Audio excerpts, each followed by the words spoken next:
Hello, this is your friendly neighborhood gypsy, and before we start this video tutorial of Christmas candle acrylic painting, I wanted to talk to you about a couple of things.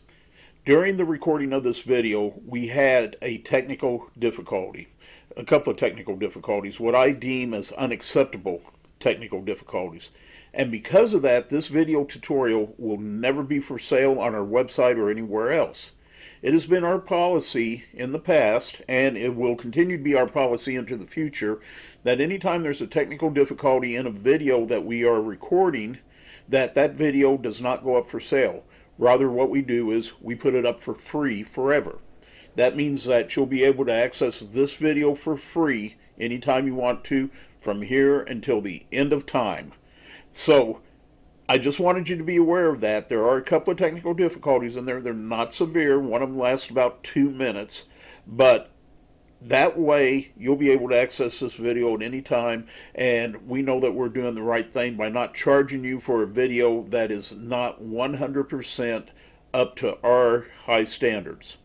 Also, during the video, there's a place where I mention that any proceeds from the video will go to benefit disabled American veterans in honor of the 2,403 Americans that died during the attack on Pearl Harbor on December 7th, 1941, because this video is being released on December 7th, 1941, so we felt that was the right thing to do. Well, because there will be no proceeds from the sale of this video, what we'll do is we'll just make a separate donation to disabled American vets in honor of those 2,403 Americans that died on December 7th, 1941. Has nothing to do with the video whatsoever. We will just make that separate from the video. So, with all that being said, and that was a mouthful, please enjoy your free tutorial of Christmas candle acrylic painting. Let's get after it. Hello, I'm the Gypsy, and I will be your host for Christmas Candle. This is the second painting in our 2022 holiday series. So, let me explain to you why I picked this particular one out. Now, hopefully, you did print out the photograph, because you're going to need this photo in order to do this painting. You can follow along with me and what I'm telling you to do, but it's good to have this as a reference point to look back on. One of the main reasons why I picked this one out for an acrylic painting tutorial is because there's several elements in here that translate well into acrylics. You have these darker areas in the back here, you have these brighter colors in the front, and you also have these elements here, these kind of blurred elements, which we'll be working on when we do the painting. So I hope you picked that out. My cat came and paid me a visit here a second ago. So, what I want to do now is I want to tell you everything that you're going to need in order to do this painting properly. There are several things that are important to do in acrylic painting. The least of which, of course, is acrylic paint. So, you're going to need a medium yellow. You're going to need an olive green. You will need titanium white. You will need crimson. You'll need phthalo green. You will need burnt sienna, which I need to look here and see if I've opened this one yet, which I have not, so we'll just open that right now, won't we? This is a brand new tube of it. Unfortunately, you know, paint don't last forever and you got to buy new tubes once in a while. And we are going to need burnt umber. You will also need a mixing medium. We'll use that a little bit here. We'll use water and we'll use this blending medium. Will help your acrylic stay moist. So certain areas we're going to have that on. You will also, of course, need water. Acrylic is water soluble, so you'll have to have water. You'll need your brushes. So we'll go through the brushes here. So you're going to need a small number 2 flat brush. You will need a 1-inch brush. You will need a round number 4 brush. You will need a number 8 flat brush. You'll need a medium filbert. See the rounded end there? You'll need that medium filbert. And of course the ever popular fan brush. You'll need all those for this painting. You will also need a 20-inch by 16-inch canvas. This is an acrylic gesso coated canvas. Nice canvas. You will need a palette.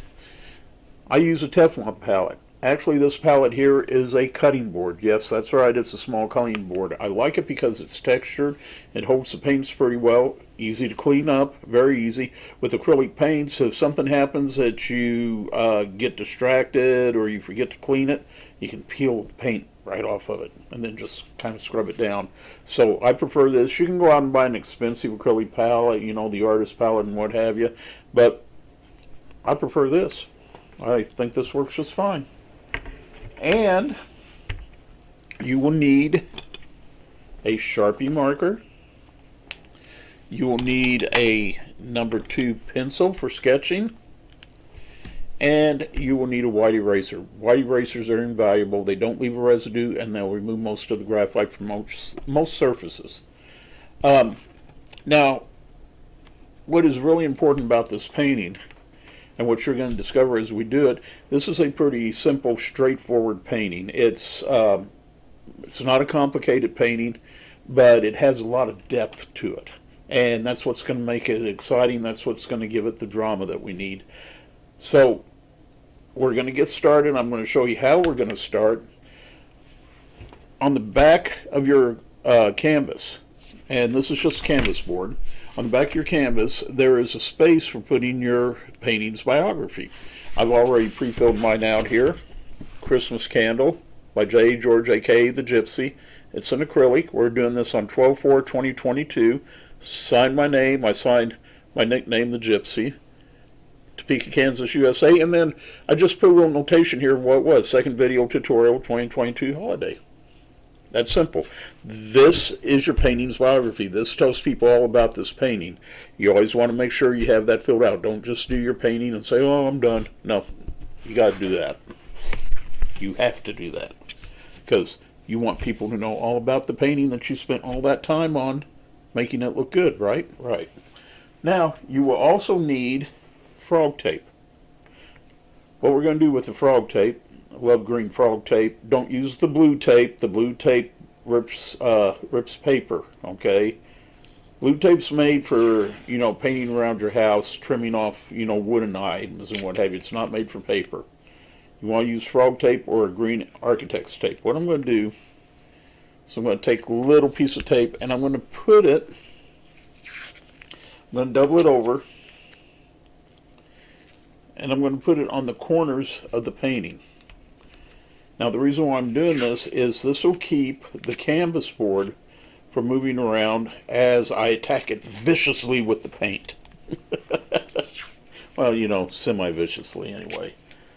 But that'll help keep it from moving around. So we got that on there. Like so. I'm going to flip my canvas board over here.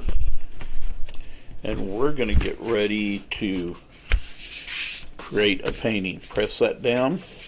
I'm going to minimize myself so that you can see the painting. You'll be able to see me at the same time, but it's important that you be able to see that painting and what's going on. All right. So there we have it. There's our canvas board. What I'm going to do is I'm going to come in here and straighten out the camera first. Camera's a little wacky. There we go. All right. What I'm going to do is I'm going to come in and we're going to do a layer. You know what? I forgot a color. Can you believe I did that? Oh my gosh. Hold on. I forgot a color. Let me reach down here in my acrylics and grab it. Do we want that or do we want the warm gray? Let's go with Let me look here.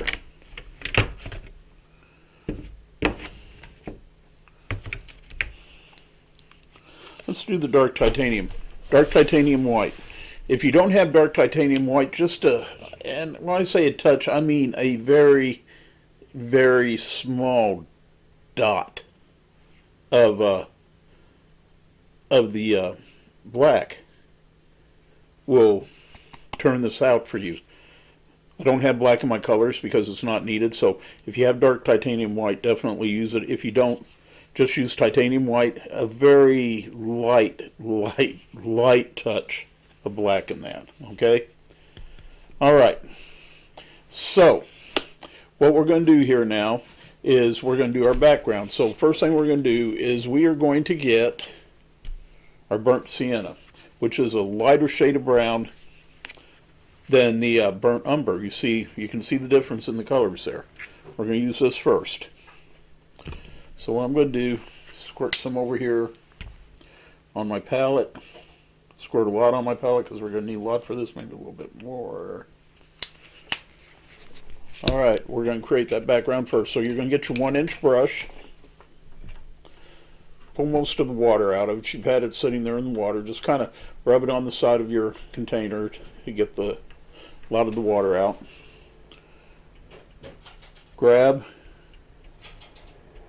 your burnt sienna and with long strokes go back and forth on your canvas. Just long strokes, just work it back and forth.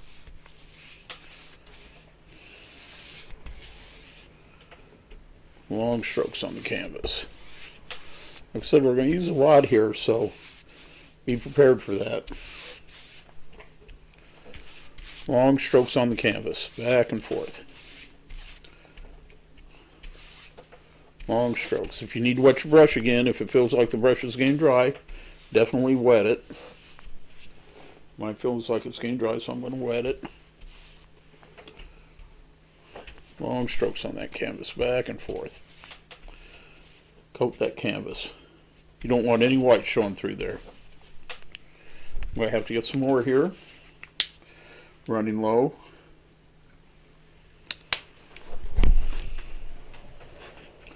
I'll go back and forth on the canvas, just back and forth. Wet my brush down again. Back and forth. Keep that flow going. Back and forth on that canvas.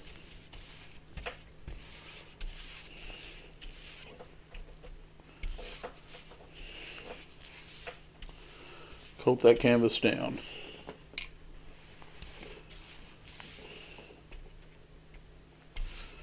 Just like so.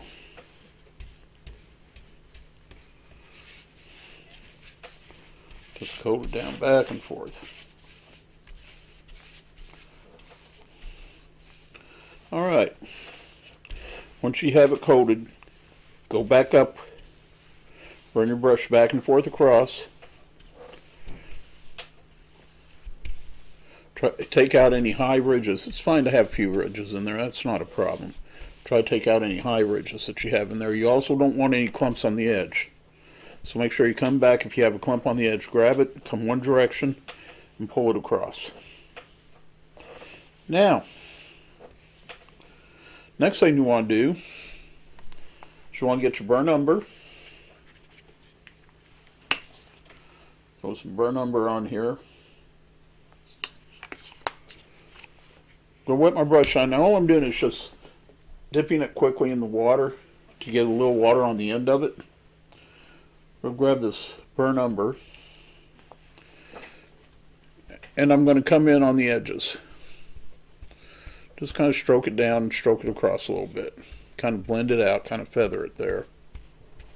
I want a little darkness on the edges. Going to do it over here. Just put a little darkness on those edges. Feather across there.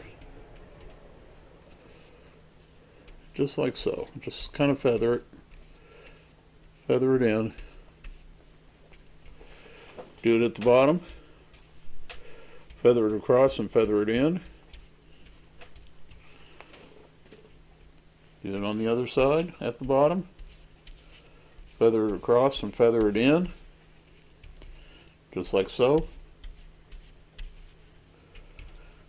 Okay, once you're satisfied there that you got a good dark color going on your sides, then what I want you to do, start where you started at on that one corner, kind of pull it out.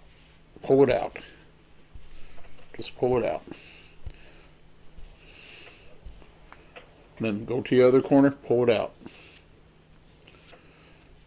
Kind of lift your brush at the end of the stroke, but pull it out there. Do it on your bottom. Pull it across, pull it out. Just pull it out. You just want those sides a little dark.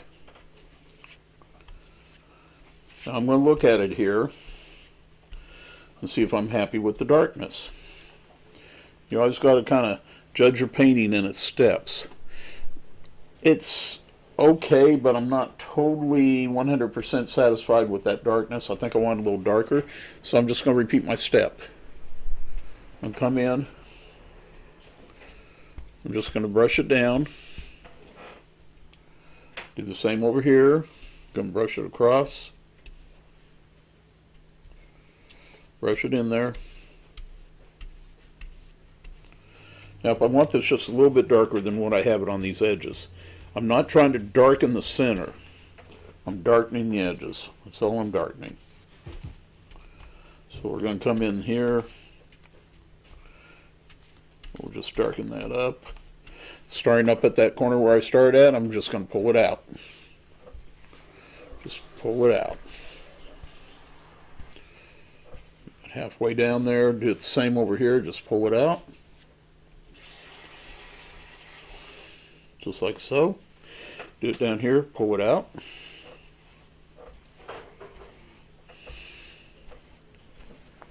Then do it over here and pull it out. Just like that. Now you'll see you have dark edges here and you have a lighter center here. Now we'll use that dark titanium white, which I got to build up here,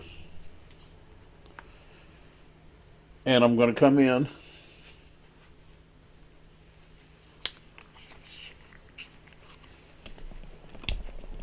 with that without cleaning the brush out. If you look here at our original, you can see that area right in there. So all I'm going to do is I'm going to come in here like so. I'm going to kind of brush this back and forth in that center. Just like that. Just going to kind of brush it back and forth.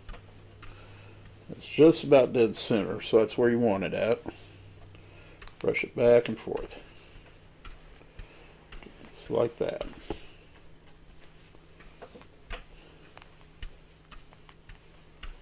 And you definitely want it lighter in the center than on the outside there. So once you have that, once you've done that, lightly come back and forth. Just back and forth, like so. Alright, clean your brush. Get that brush clean. Clean it all out. It's going to dirty up your water a little bit. You may have to go get some fresh water, which I will probably do here, just because of how much of the brown colors we have in that water dirtied it up, and I don't want my painting bright. I don't want it dirtied. Okay, so now I'm drying out the brush, and what I'm going to do is I'm going to pat this out. I'm going to soften it up.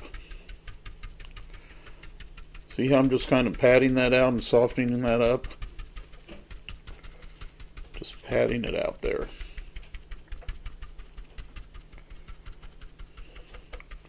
Just going to pat it out. Soften it up. I'll take some more color off the end of the brush just by wiping it on the paper towel. And we'll go over it again, just lightly. Just lightly. I just want that lighter color there. Want to blend it out on the outside. Just going to lightly tap this out. Going to slowly tap it up.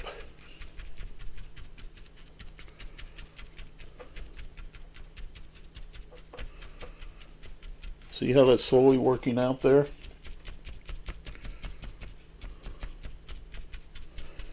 And I'm going to come down around the edges. I'm going to tap it down. I'm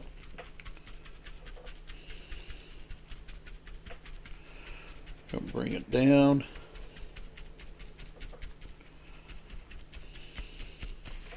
Okay, once you do that, clean out the end of your brush. You tapped all that out. And what I want you to do is very lightly, let's just stroke this. Just stroke it. Just stroke it really lightly. Just like that. Just very lightly, just stroke that. Clean the end of your brush off and very lightly stroke it out.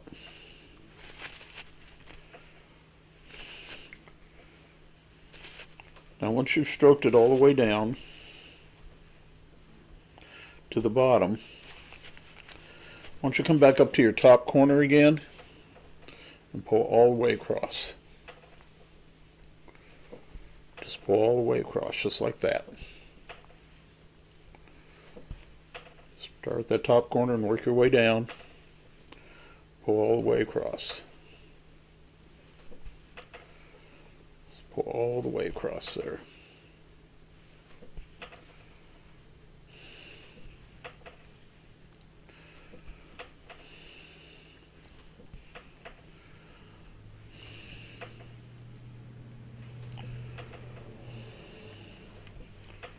Overlap your strokes.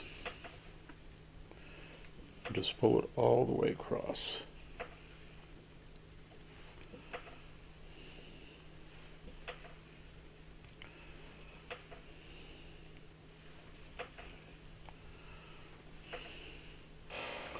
Now what you've done is you have created, you know, I'm going to shut off the overhead light here. I think that'll be better where you can see that. What you've done is you've created this light area in the center. You got these dark edges here, and then you got your brown on the rest of it. And that's going to create a nice little depth effect. You can see the depth going on right here. That'll create a nice little effect. Now when this dries a little bit more, I'm going to add a little more titanium white right in here, right in that little circular area you see right there, and I'll blend it out, and we'll have our background done, and we'll be ready to start putting in the elements of this painting. I told you this is going to be a quick one. This is real simple. It's real straightforward.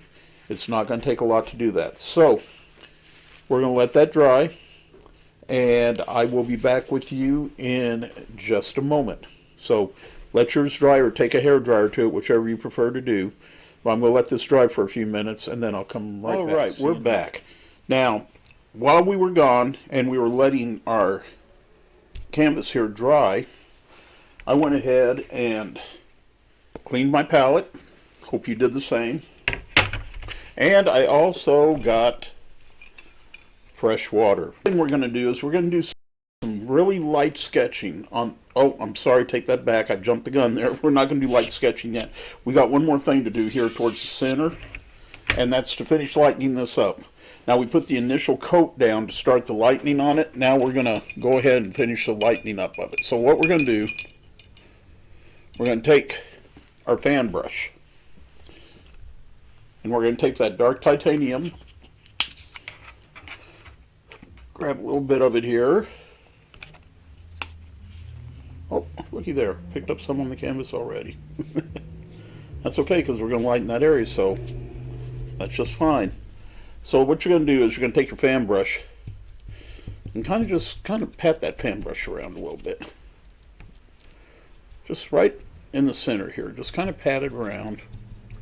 Just let it fan out as you pat it.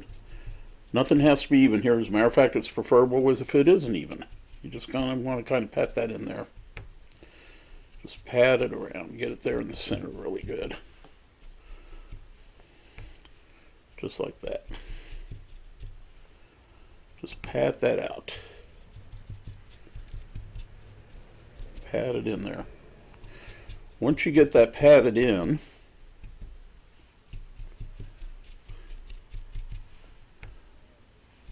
we are going to then fluff it out. See, I got a little run here. I don't want that run. I want that out of there, so I'm just going to take it out with a paper towel real quick, and it's gone. Alright, so once you think that you got that, like I said, you don't want this even, okay? Does not have to be even. Don't want it even. Take your 1-inch brush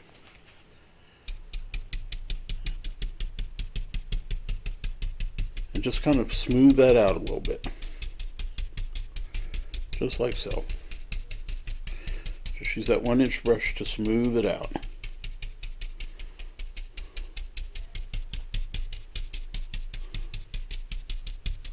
Even that whole thing out.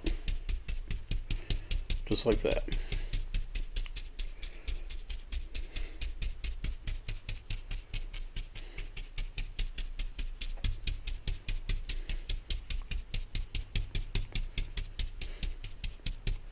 Now, once you do that, once you take your fan brush again, let me clean it out here.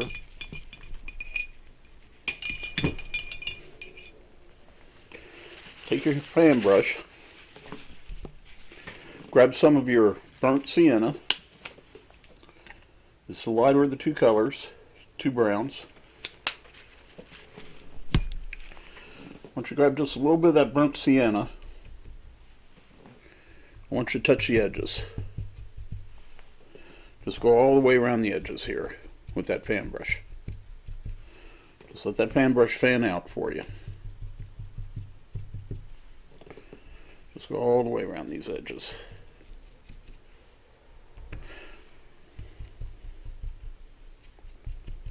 Just like so. Just let that fan out a little bit. Just like that.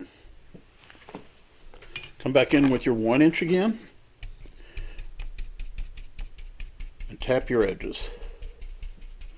Tap your edges just like that. Just come all the way around, tap your edges. Then start working your way towards the center. Tapping around, tap those edges. Tap around. Just come completely around. Just overlap each one that you're doing. Just come in like so. Just tap it out. Just keep working towards the center. You're making a spiral. And just tap that out. Just like that. Just tap it out.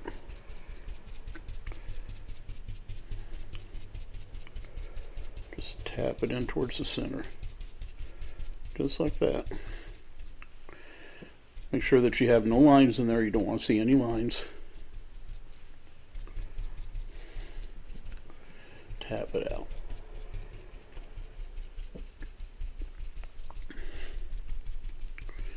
We'll work it out there. Alright. Now we have our lighter area in the center, which is what we want. Kind of clean off your 1-inch brush a little bit. Just like that.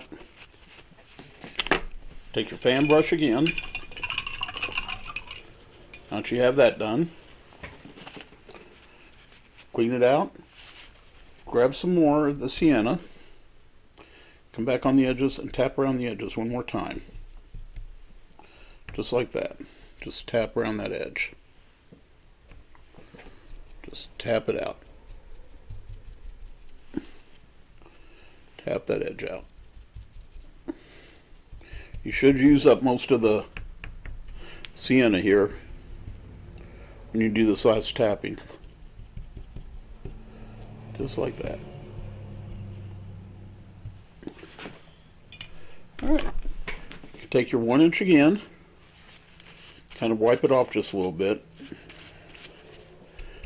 And then just tapping the edge here. Just come around right on the edge. You just want to darken that up like so. Bring that out. Then once you do that, keep going around in a spiral again, just like you did on the inside. You're just going to keep spiraling and go outwards. Instead of going in this time, you're going out. You're going to keep coming around. You're going to spiral out. Just keep it going. Just keep spiraling out. Just keep going. Even though it don't seem like there's anything left on that brush, just keep going out. Want to keep that going.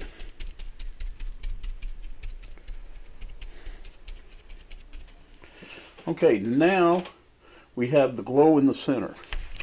That's the glow that you see right here. That's your glow.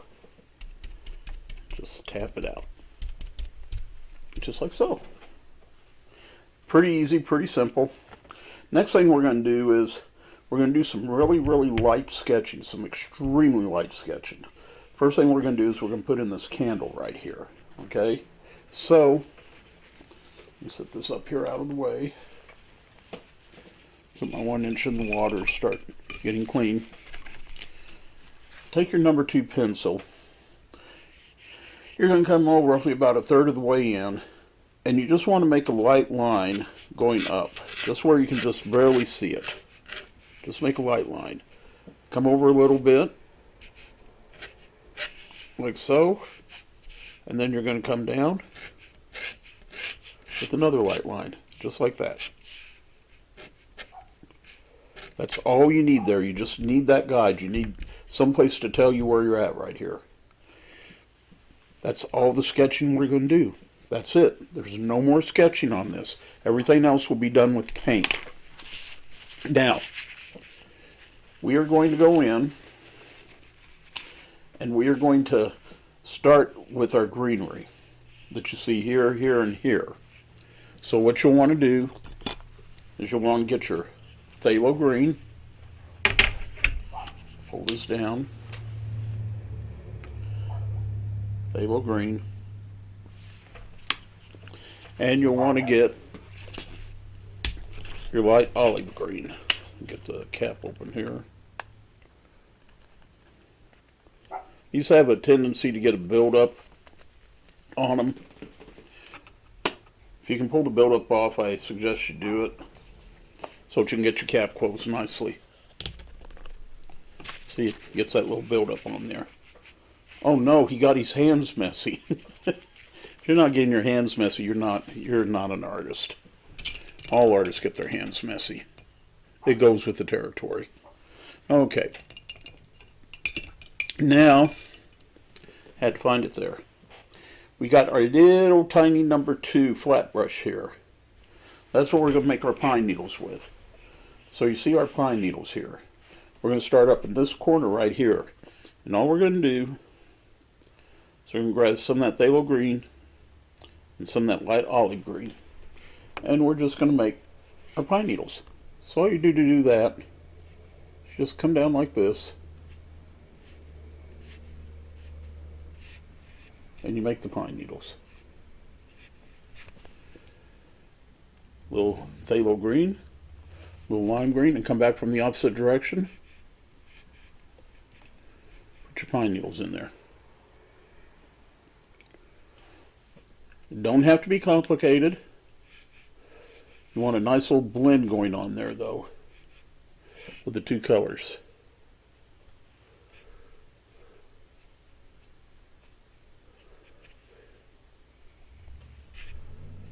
Make sure you get this nice little blend going.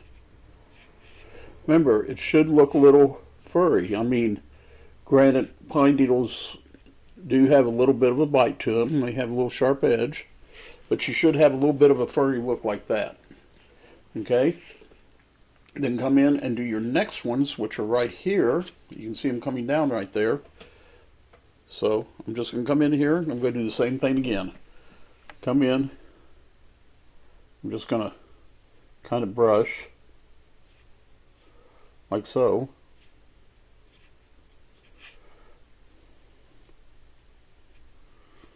Using the edge of that flat brush, just going to come in and I'm just going to brush it in just like that. Just kind of bring them across, brush them. These are pine needles, so you can bring those in like that. Bring them down, get your nice little color blend going there.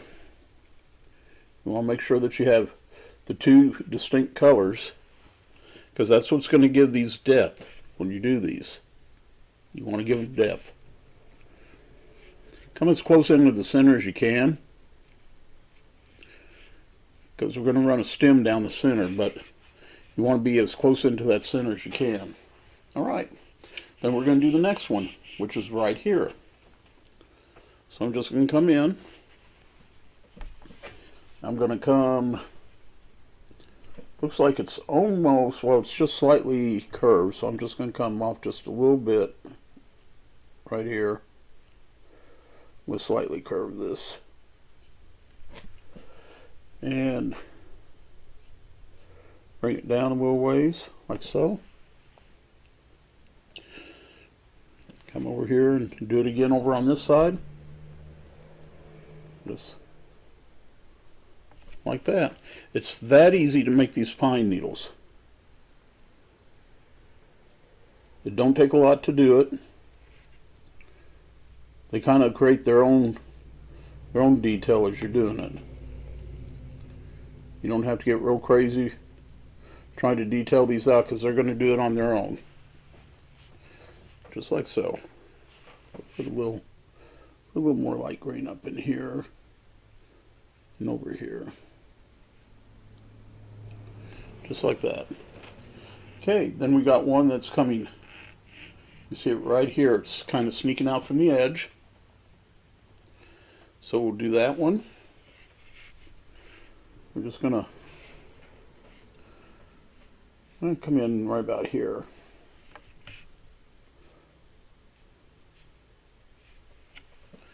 And we'll come over here and we'll do this one. Just going to sneak it out there.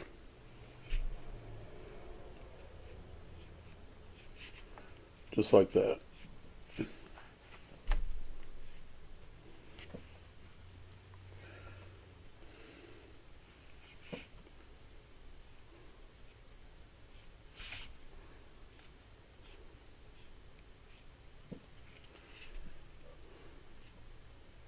There we go.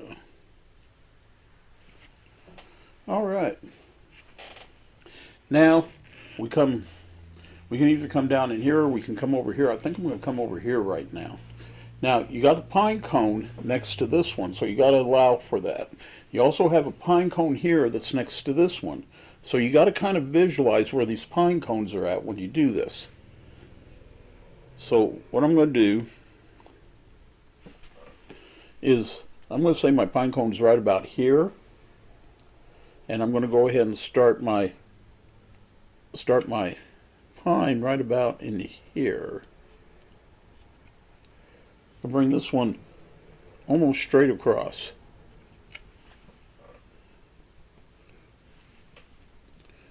I want to give myself an idea of where it's at. I don't want to get ahead of myself here, so I'm just putting a few of the prawns in there first. And come right here, put those in. I'm just kind of lightly putting those in there so I can make sure I'm in the right area here. And it looks like I'm pretty well in. Pretty close anyway, close enough for government work. So, no, let's hope it's not close enough for government work. We all know how the government works. Okay. We'll come in, we'll put the rest of our needles in. Get them pine needles in there. You know, pine needles, they call them needles, but they're actually leaves. These are actually leaves of the pine tree. Kind of amazing when you stop and think about it. They do the same job, That'll leaf on an oak tree or an elm tree, maple tree would do. They soak in the sunlight and they apply that needful ultraviolet ray to the tree. They also suck in nitrogen and they expel oxygen, which is an important factor in trees. Alright, so then we have another one that comes out behind this one, and it kind of swoops down a little bit this direction. So we're going to put that one in. Now this paint here isn't totally dry, but that's okay. We can come through here and still do this anyway. So I'm just going to start a new one right about in here. I'm going to come in here. It kind of curves back and up, so we'll do that. We'll curve it back and up. So let's curve that back and up this direction. It's a pretty long one. And we want to be long because, you know, we got to cover the canvas, right? So we'll come down here and we'll put our needles in here.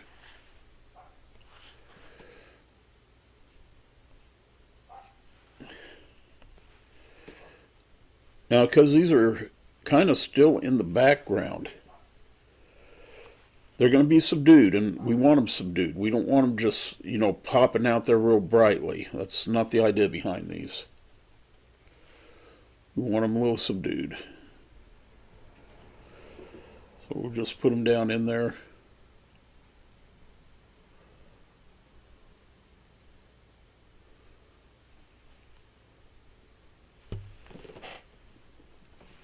And again, you want to come as close into the center as you can, so if you have to go back over, definitely do it.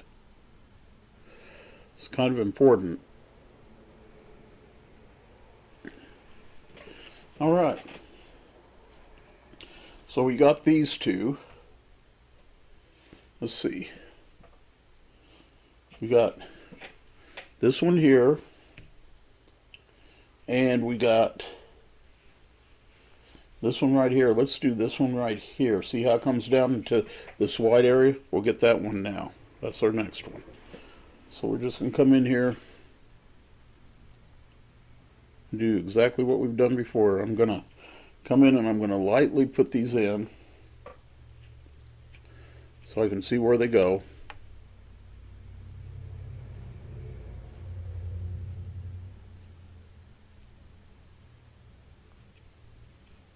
Just like that. And then I'm going to come back in here and I'm going to put them in a little bit darker. So now I'm going to come in here and just kind of add some more pine needles in there, darken them up,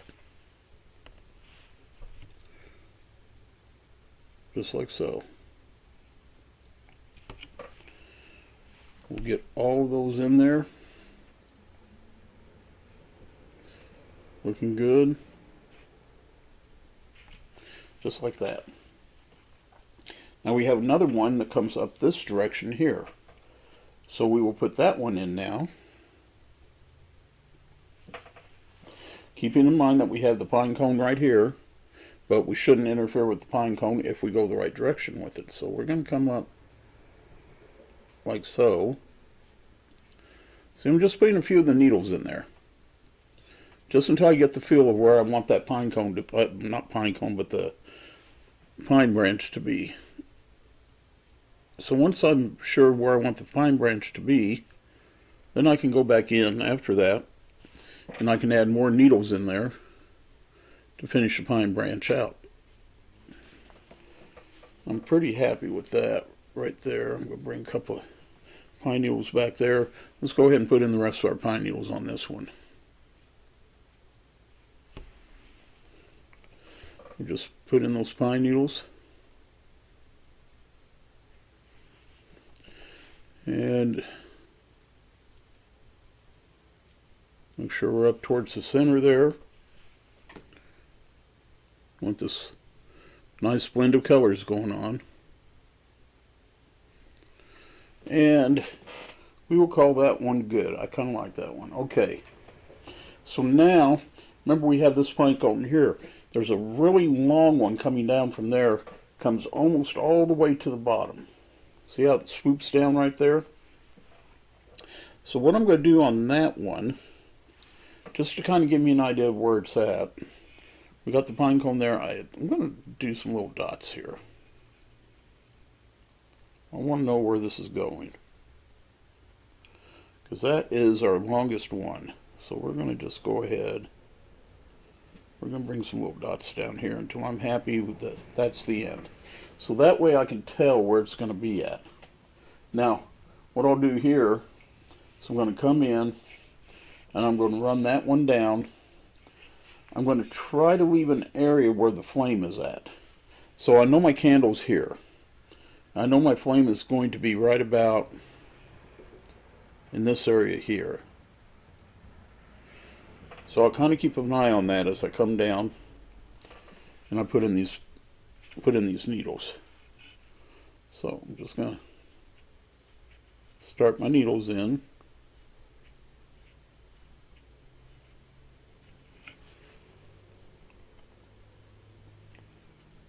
Now if you start getting a little bit too much paint on your brush, which I have a little bit too much paint on the brush, just kind of roll the brush a little bit. You'll pull that paint off there. There we go.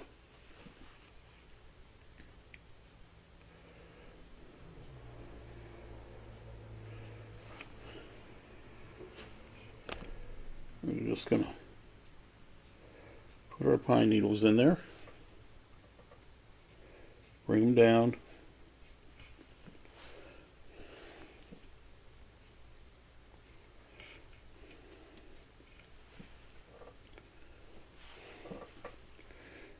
I know my flame is going to be right about in here, so I'm going to stop right there. We'll come on the other side of where I think the flame is going to be at. Just come on down. I'm just going to keep those pine needles coming.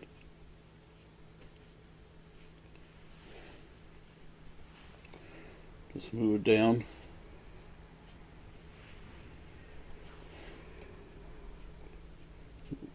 Move them down in there.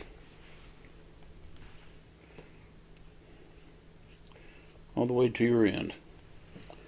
And once you get that done, come back up on the other side. Put your pine needles in on the other side.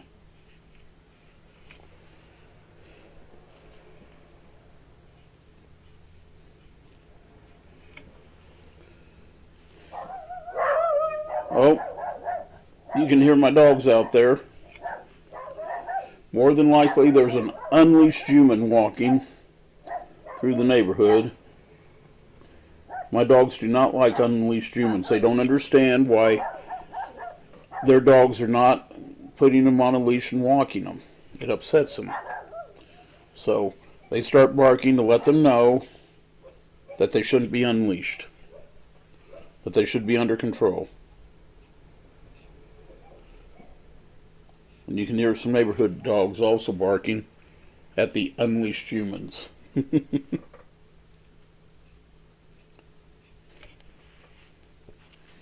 So we're just coming down through here.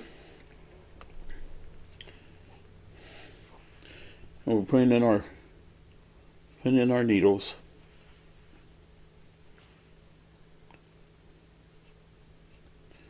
Just like so.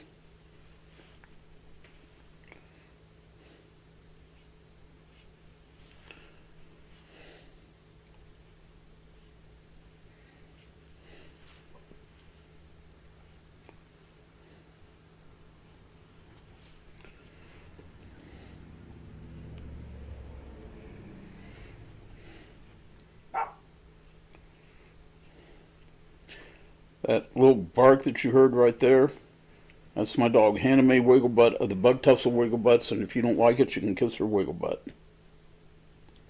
And she is a southern gal, southern belle, bit of a diva, you know, but hey, everybody has to be something, right? And that's what her something is, being a diva. So bring your Bring your pine needles back towards the center a little bit. Make sure you have them towards that center because you don't want too big of a gap in the center, even though we're going to run a stem down through there. You don't want to have too big of a gap. Speaking of that, I just looked up and saw that the pine branch above this one has too big of a gap. So I'm going to go in there and I'm going to take care of it. That's way too big of a gap through there. Plus we need a few more needles in on this one. So I'm just going to go in there and I'm going to add a few more needles and close that gap a little bit. Get that gap all closed up.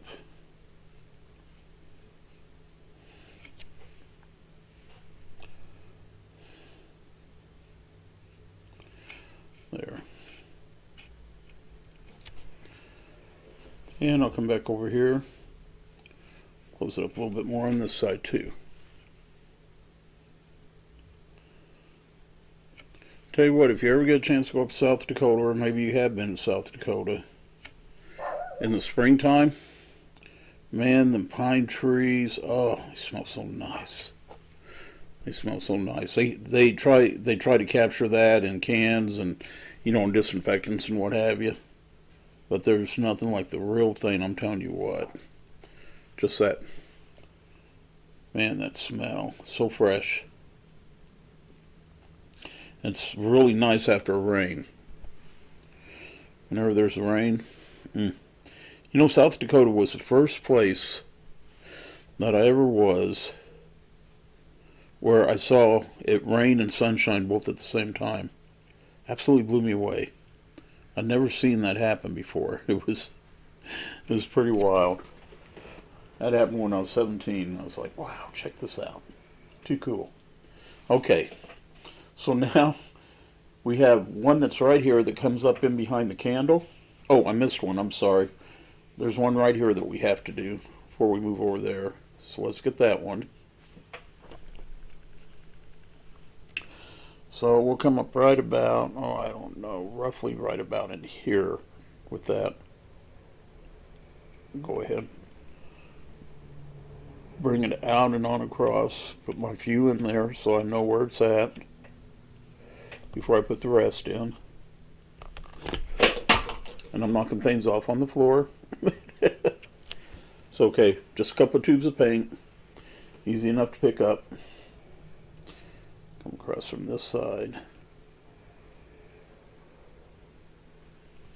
Bit of a klutz sometimes, but that's okay. I don't break things. I drop a lot of things, but I don't break anything. We'll bring that across right there. You can see how nice this is starting to look with the pine branches in there. Pine branches really add a lot to this painting. Come through here. We'll get that through there.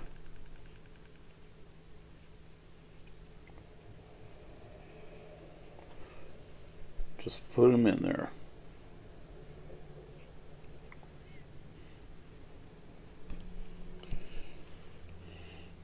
Now I really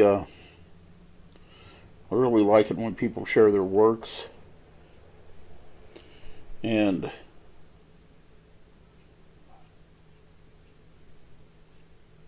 I have a Facebook group that if you haven't joined it yet, you should join it. It's the Artist Life Creations. That's www.facebook.com/groups/the Artist Life Creations. Go in there and share your works in progress with me, or your finished pieces. I really like to see what you're doing. And it don't just have to be off the tutorials. I mean, if you're working on a piece right now you want to share with the world, go in there and share it. That's a safe place to share it. Nobody's gonna criticize you. You know, critics are just like, well, you know, everybody has one. But ignore the critics. If you're happy with what you're doing, that's all that matters. It don't matter what anyone else thinks. All right. Now it looks like I have a small one coming right alongside the candle right here, so I'm going to go ahead and put that in. So I'll just go ahead and we'll drop that right next to the candle, like so.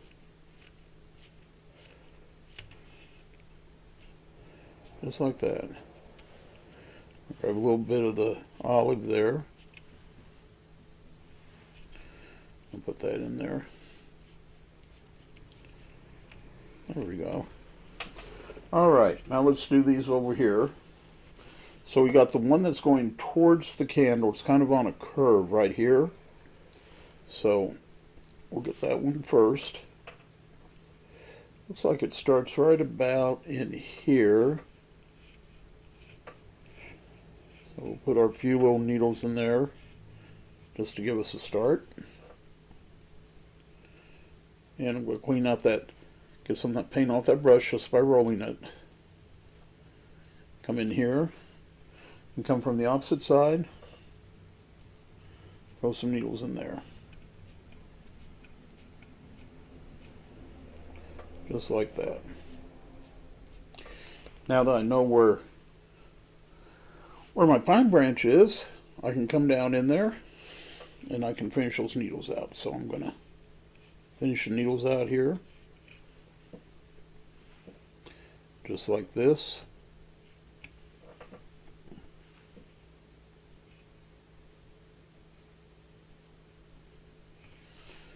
And we'll get that put in there.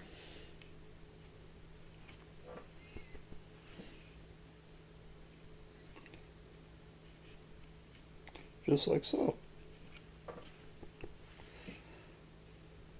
Finish those out.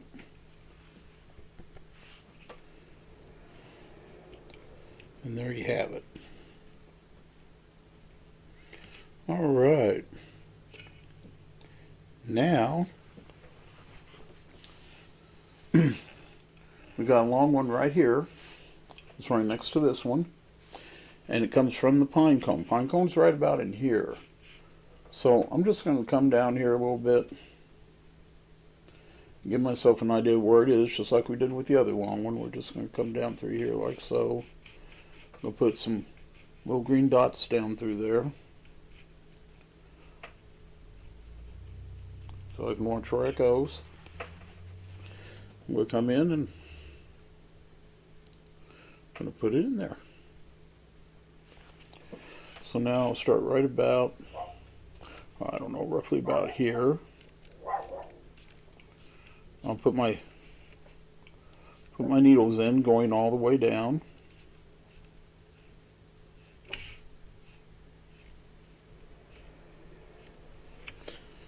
Years ago,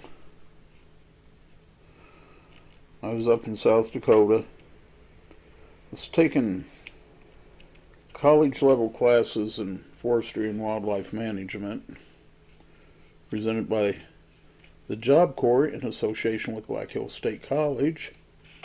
And I was also finishing up my high school diploma at the same time. And I was at a place called Box Elder Campus up there in South Dakota. Beautiful place, absolutely gorgeous place. I couldn't have asked to been in a better place if I'd tried.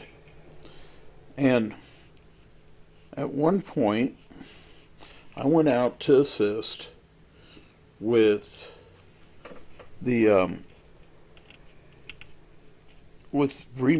putting new mortar in, remortaring, I don't know what they call it. I'm not a stonemason, but anyway, to put fresh mortar in the Theodore Roosevelt Monument. Now that's just right outside of Deadwood, South Dakota. And it's up on this mountain, on this back road. And the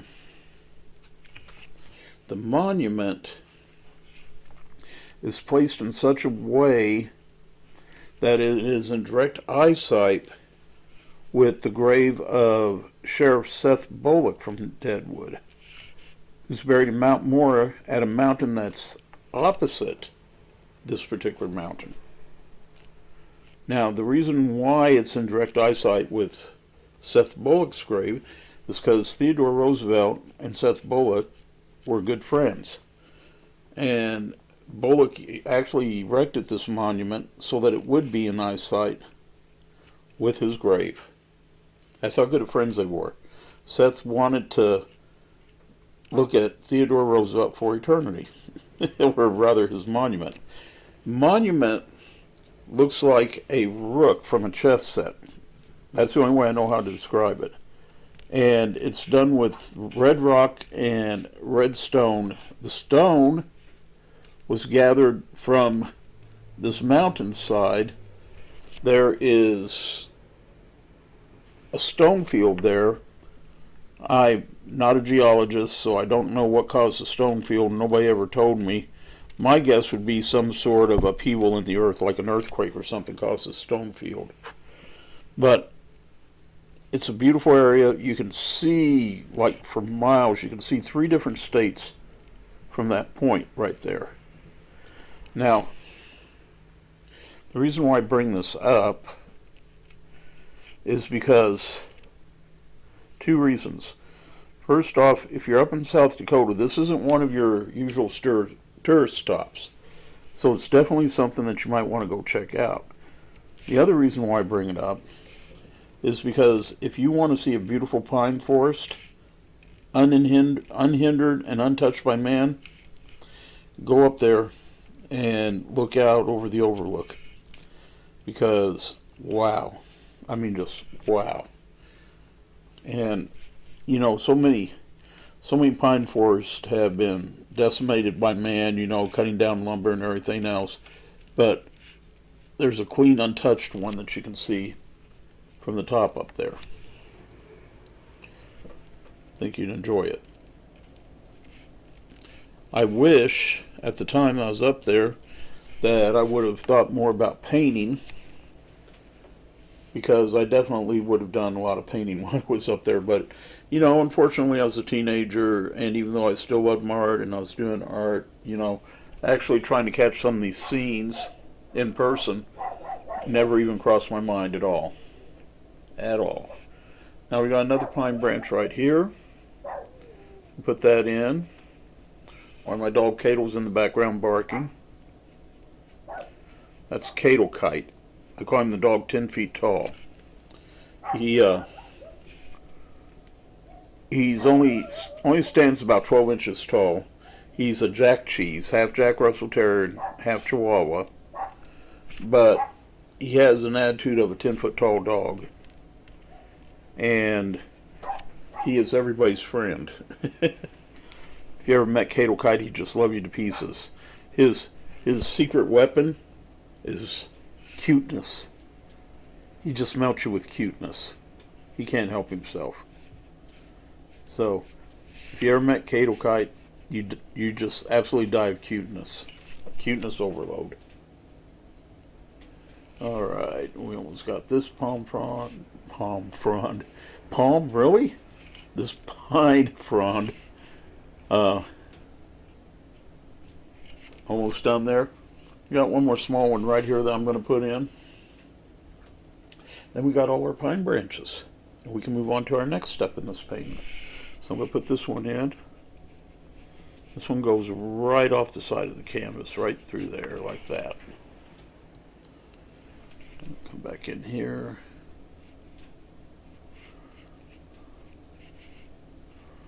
We'll just run that right off the canvas.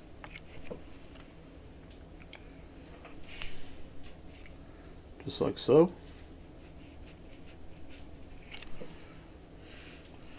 We'll come in here and I'm going to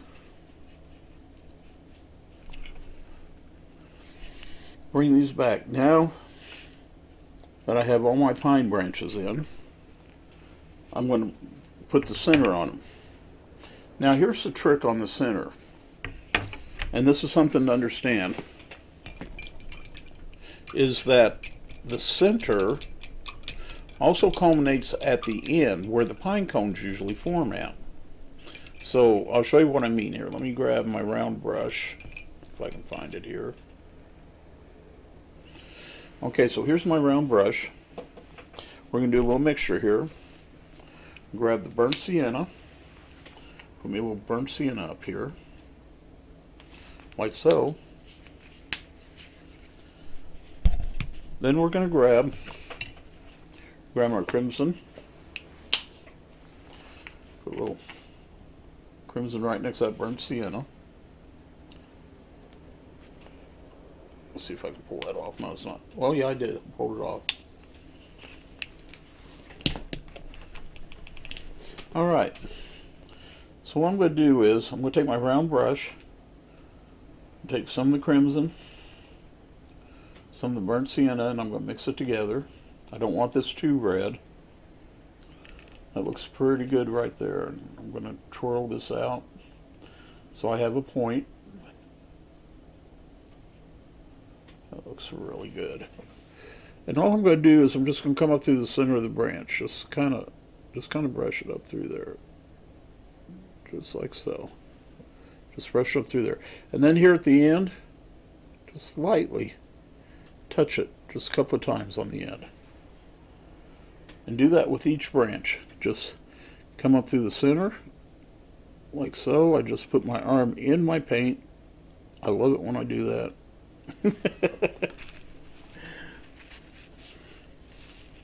Got a little green paint on me there. And then at the very end, just a couple of touches down there on the end.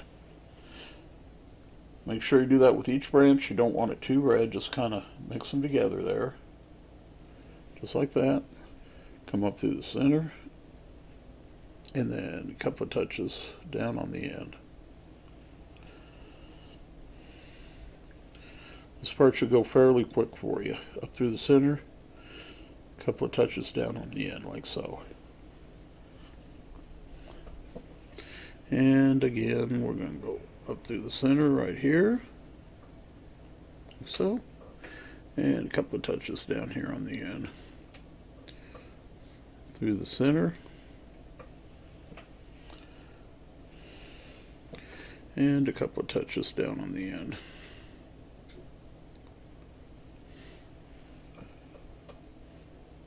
Do it right here. Couple of touches on the end. And we're going to come up through here like so. Oops. Couple of touches on the end. And just keep doing it till you get them all, till you get that center on all your pine branches. Up through here. Couple of touches on the end. And right about here, a couple of touches on the end. Come down to about here. We may have to come back on this one because this is where your candle and flame's at, but no biggie. Do this one here. Well, it's just going to disappear behind the candle. This one we're going to come all the way down. Just pull that brush all the way down through there. And a couple of touches on the end. Do the same here. Come all the way down through. A couple of touches on the end. And all the way down through. A couple of touches on the end. Now, once you get that done, I want you to go back to the same brush that you used to make the fronds, to make your pine needles. I want you to clean it out. I want you to grab a little bit, just a little bit of this dark titanium white, and ever so lightly, I want you to kind of go down through the center, just lightly. Just do some little, quick little dashes down through there.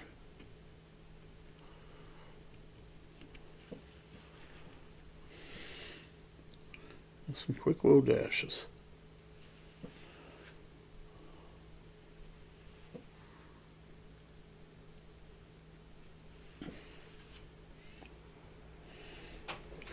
Don't be consistent, because nature is not consistent. Nature is unique unto itself. Each little thing is unique.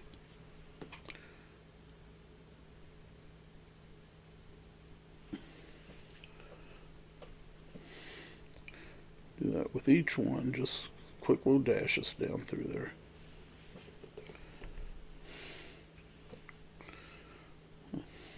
Got a little bit too much paint on there. Come down through here. Quick little dashes. Do it here.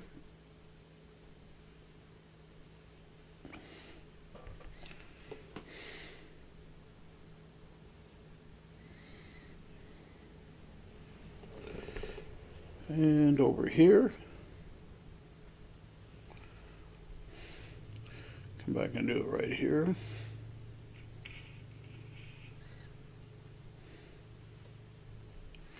See how nice this is looking?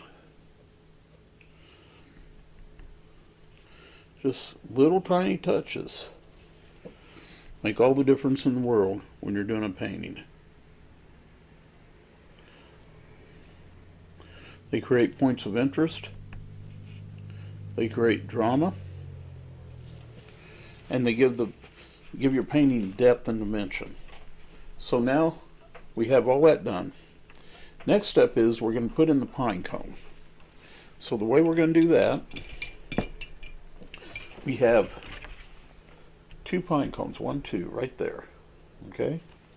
This is going to be really simple. There's nothing to this at all. So, let me find it here. You're going to take your medium filbert.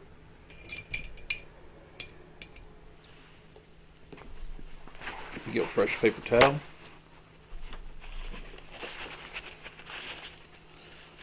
Okay. We're going to take the medium filbert, the same mixture that we did the center of the branches with. We're going to use that same mixture. And all we're going to do, you can see where this one is right here. So all we're going to do is we're going to do a little edge touching the rounded end of the filbert to the canvas. Come around like so. I think I'm going to go up behind here just a little bit. Didn't want to, but looking at it, I'm going to do that. Okay? Now we're going to come down. We're going to do our next layer. Use that rounded filbert in there. Just like that. Now we're going to finish out the circle. We're going to come around like so. Finish out that circle. And then we're just going to come in and we're going to work towards the center of the pine cone. Like so. Just work it towards the center. Do it here until you're all the way in the center. Right in there. Now come back in here with your titanium. And starting here in the center, touch your rounded filbert to the center. And come on the outside. Touch the outside. Just like so. Come to your next layer.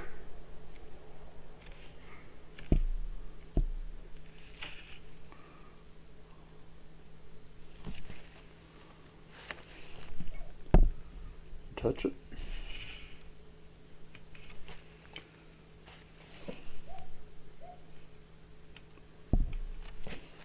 And you can see that pine cone starting to take shape there.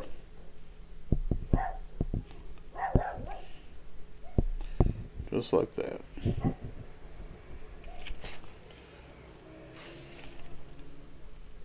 up here.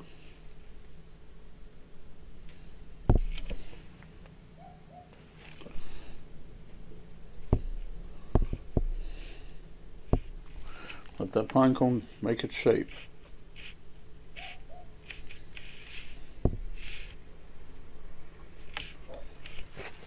And there you have your first pine cone. Pretty cool, huh? Might want to round it off a little bit like I do. I'll round it off just a little bit on this side right here. There, I like that. All right. Now I'm going to make my next pine cone, which is this one up here. And we're going to do the same thing again. We're going to grab our little mixture right here. Take some of that paint off that brush. I'm going to come up in here. I'll start my shape right here. Come around like so. A little bit more there. Then come back in. See, I'm just touching that rounded edge. That's all I'm doing. This one comes a little bit more this way, so we're going to work that a little bit more that way. So what we're going to do that, let me bring that down here. Gonna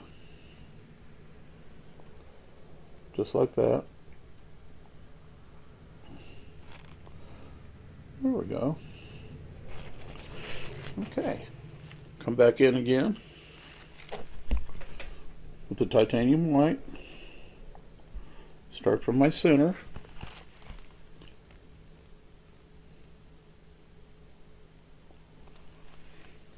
I'm going to work out. Come out this direction. Come all the way around. Just like so.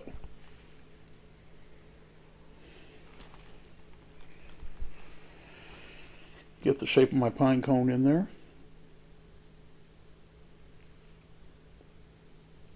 See how that filbert brush creates that pine cone shape that you're wanting to get?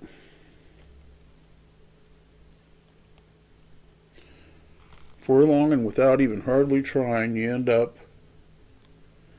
with a pine cone. Pretty awesome the way that worked, isn't it?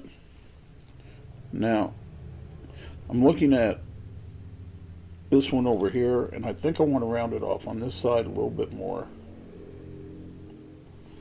And to do that, all I did was that.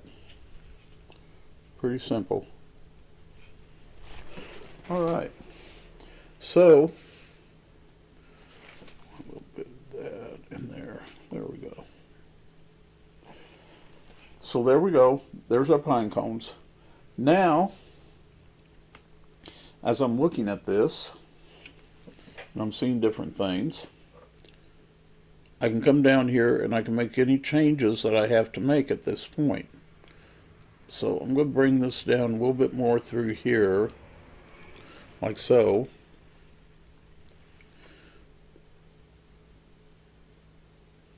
There we go. All right. So I'm happy with those pine cones now. Now my next step here is to go in and add just a little bit of contrast color into the pine cones. So the way we're going to do that, so I'm going to use my yellow. Get some yellow over here. I'll just put it right over there. I just only need a little bit. Come back in. And I'm going to grab my number 8 flat. I'm going to get just a little bit of yellow, not much. I just want a little bit of yellow here. And all I'm going to do is I'm going to go in and I'm going to add some contrast color. So all I do to add that contrast color is I just come in on each little section, each little spike of the pine cone. I just touch it, just like so, to add that contrast color. We're going to come up around the edge. See how I'm just kind of touching it? Want a little bit of contrast color in here. See, all I'm doing is just I'm kind of touching it.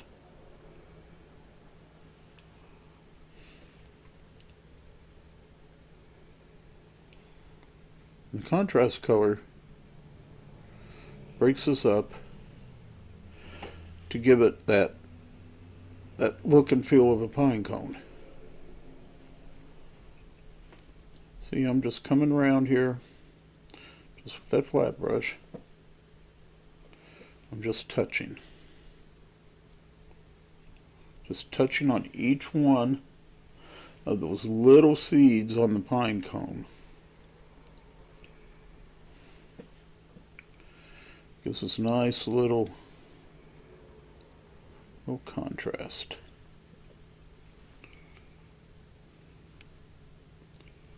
Come around here. And I'll just keep doing that until I got each one of those seeds with the contrast color.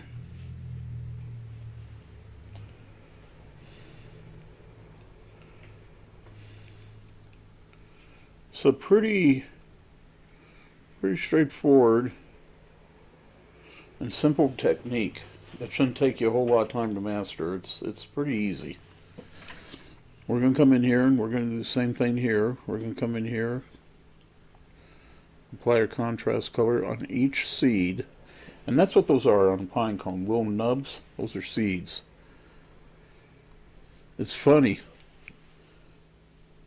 The best way that the seeds can become activated to where you get a pine tree is from fire. That's right. The one thing that they fight to put out to keep from burning the forest is the one thing that will activate a pine cone seed. Fire. Heat pops those seeds open so that they can germinate. And when they germinate, that's when we get a new forest. See, this always brings up an ethical question for me. We fight so hard to put out forest fires, but apparently they must be a purpose of nature for creating new growth. Otherwise, why would we have forest fires? But we work so hard to put them out because they might destroy property. Or look, they're destroying the forest, but maybe they're supposed to destroy the forest. Maybe they're supposed to destroy so that new life starts. Don't know, but that would be my guess. Okay, so once we have those done, we're going to come back in with our small flat, and we're going to fill some gaps on our pine tree. So all you're going to do, just go back in. You can see your gaps here. You can see where there's gaps. So go back in and fill those gaps, just like that. So here, we need to bring that up apparently, which we will, just like that. We'll bring this side up, just like so. I'm going to take a second to fill that gap. We'll come in, we'll fill this one. We'll fill that one, just right there. A little more darkness in here.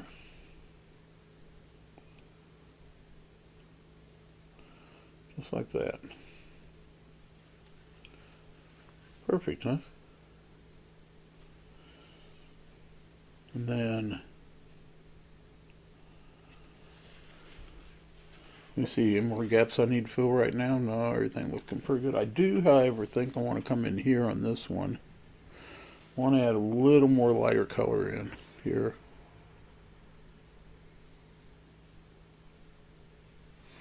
There, that looks pretty good. I need, oh, there's a gap right here. I need to fill that gap. Okay. Now, I'll come back in. Where's my round? There it is. Clean out here a little bit.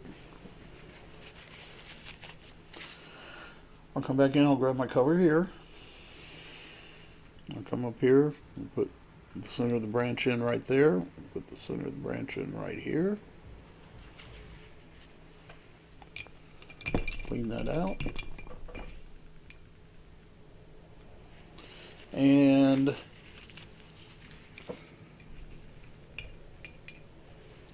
come up through here. Just put my touch through here, like so, and through here like that. That takes care of that. You know, I think I'm going to go ahead, just for the fun of it, go ahead, I'm going to put another branch right through here.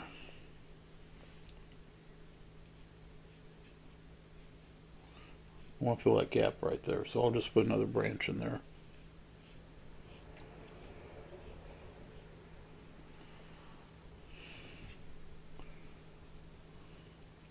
There we go. Drop that other branch in there. Fill that gap right there. All right. Now, love the assistance of my dogs today. They're such loud mouths. All right.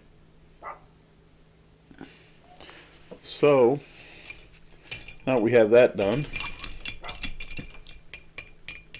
I'm going to come in here. I'll come up through the center again. Right through there, I'll just draw me a line through there, like so. Come back in and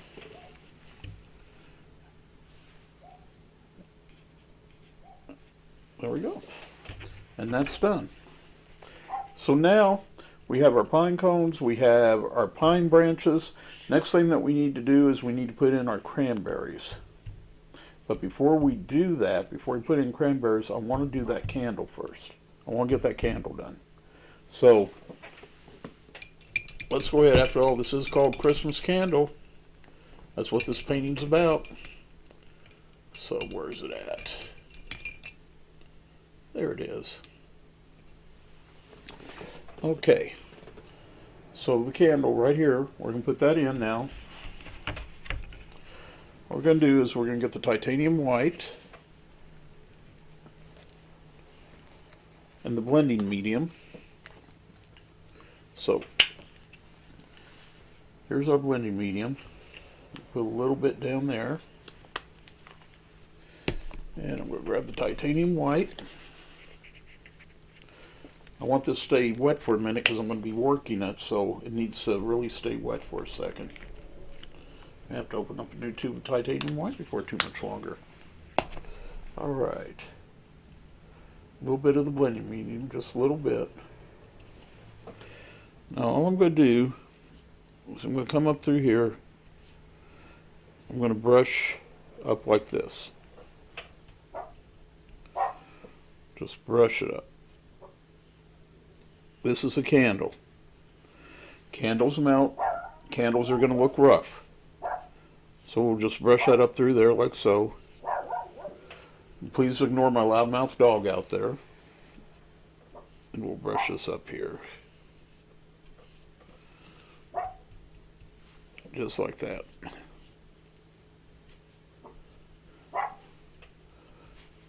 We'll come up through here.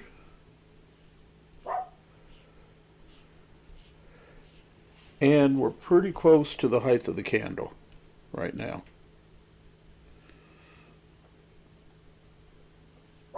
Okay, once you get that done, I want you to come back in through here, a little bit of the blending medium, titanium white, and I want you to smooth this candle out. So basically you'll start at the bottom, and you're just going to pull up, just like so. Make sure you're nice and even. Then do it again, right next to what you just did. Just come down here and pull this up like so. We want this smooth, okay? So just go through here, make sure it's smooth.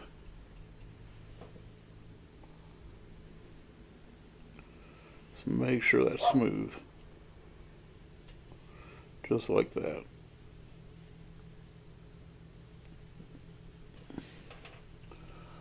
Do it again. Come up and make sure this is smooth. Make sure this whole thing is smooth. Just like so. Just like that.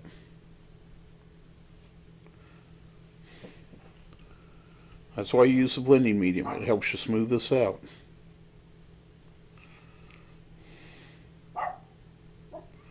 You want that candle smooth. Okay. Once you have that done, your next step is to grab a little bit of your yellow, and starting at the bottom, I want you to brush it up into the candle. Just brush up into the candle. Be mindful of your edge. Brush it up into the candle.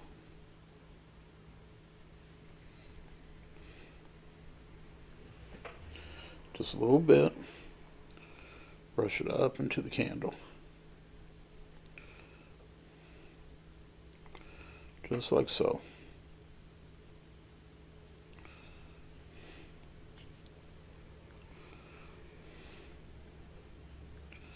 Okay. Once you have that brushed up into the candle, once you come back in again, grab your titanium white, and where you see these dark areas at, these dark gaps, I want you to lightly brush your titanium white into those dark gaps. Just real lightly. Don't press down. Just lightly brush into the dark gaps. Just like so.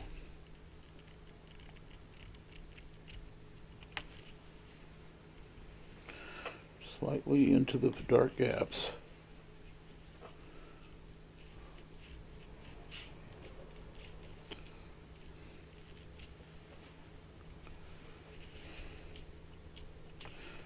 Just come in just like that.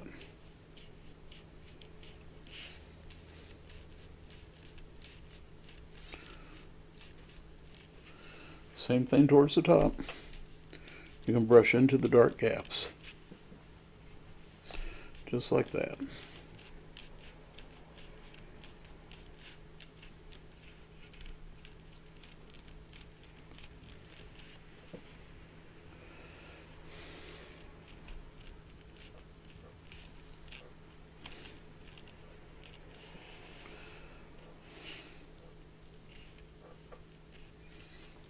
Okay.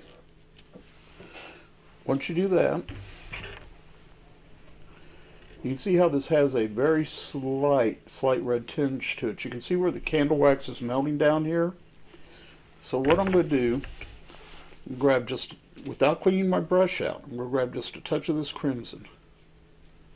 Just a very light touch of it. We'll throw some of that red in there, just like that. Just a very light touch. I want to throw just a little bit of that red in there. It's a little bit too much right there, but I'll take care of that.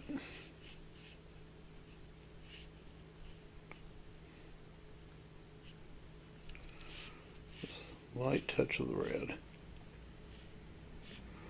Just pull that up through there. We'll blend all that back. Grab just a little bit more right here.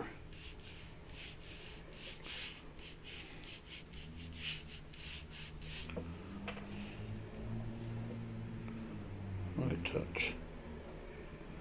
Just like so. Now, my next step here is the top. So what I'm going to do with that top, I'm going to clean that brush out.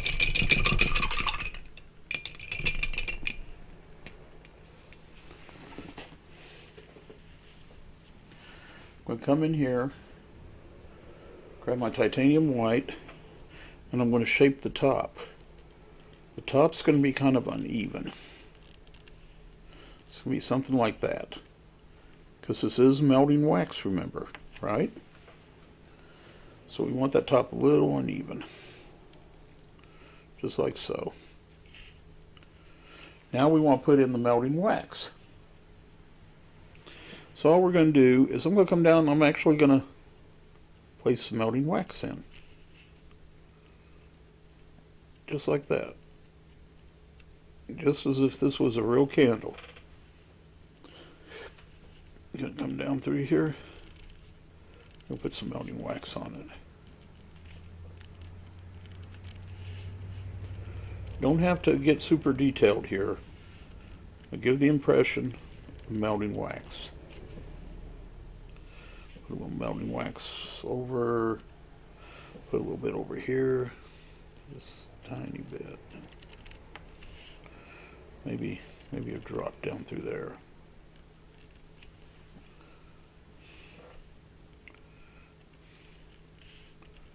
And through here. Now, I have my melting wax in there.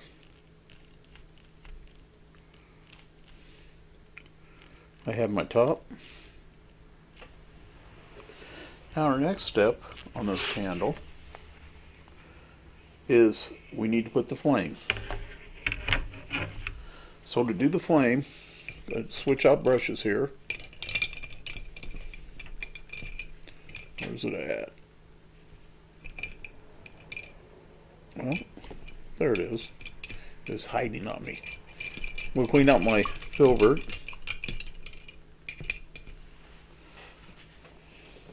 I want to get as much out of there as I possibly can.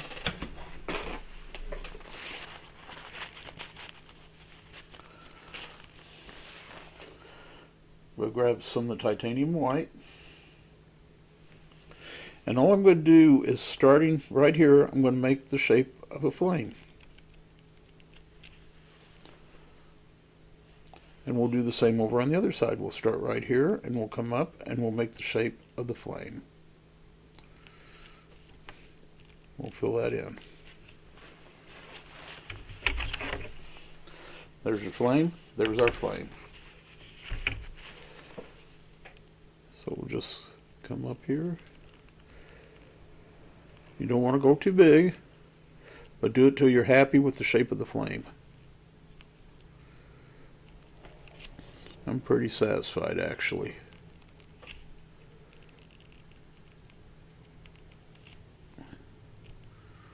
Never want to overdo it.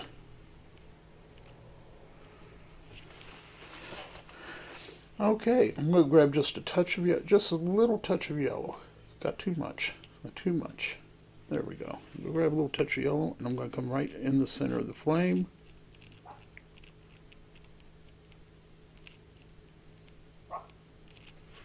Just like that. You can see the little touch of yellow right here. There's a little touch of yellow here. And a little touch right here. And just slap that in like so. Don't need a whole lot. Now, still using the filbert, I'm going to come back down here. I'm going to grab my titanium white. I'm going to lightly touch the edges of my candle at the top. I want this a little bit lighter than everything else. So I'll just lightly touch those edges.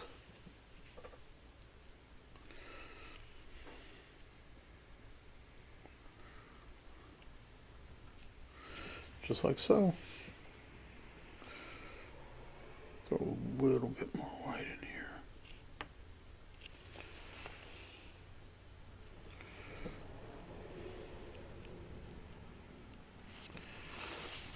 Last thing I need to do for my candle, so I need to put the wick in. And grab my small flat liner. Grab a little bit of this. And very little paint on this at all. And I want you to notice that the wick comes past the edge there, so we're just going to come right here. We're going to go like this right about here. We're going to come down into there like so. I'm going to grab a little bit more. Then I'm going to come up off of there. I'm going to fade that wick out.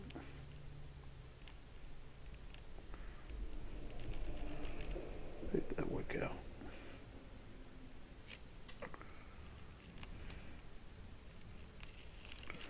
Just like that.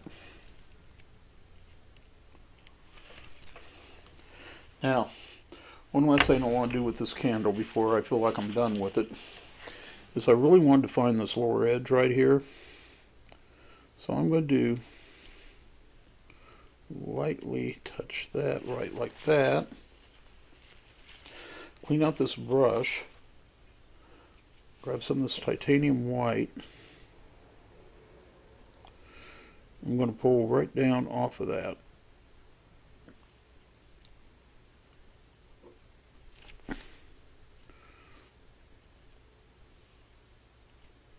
Just to define that edge a little bit. Moving that back down.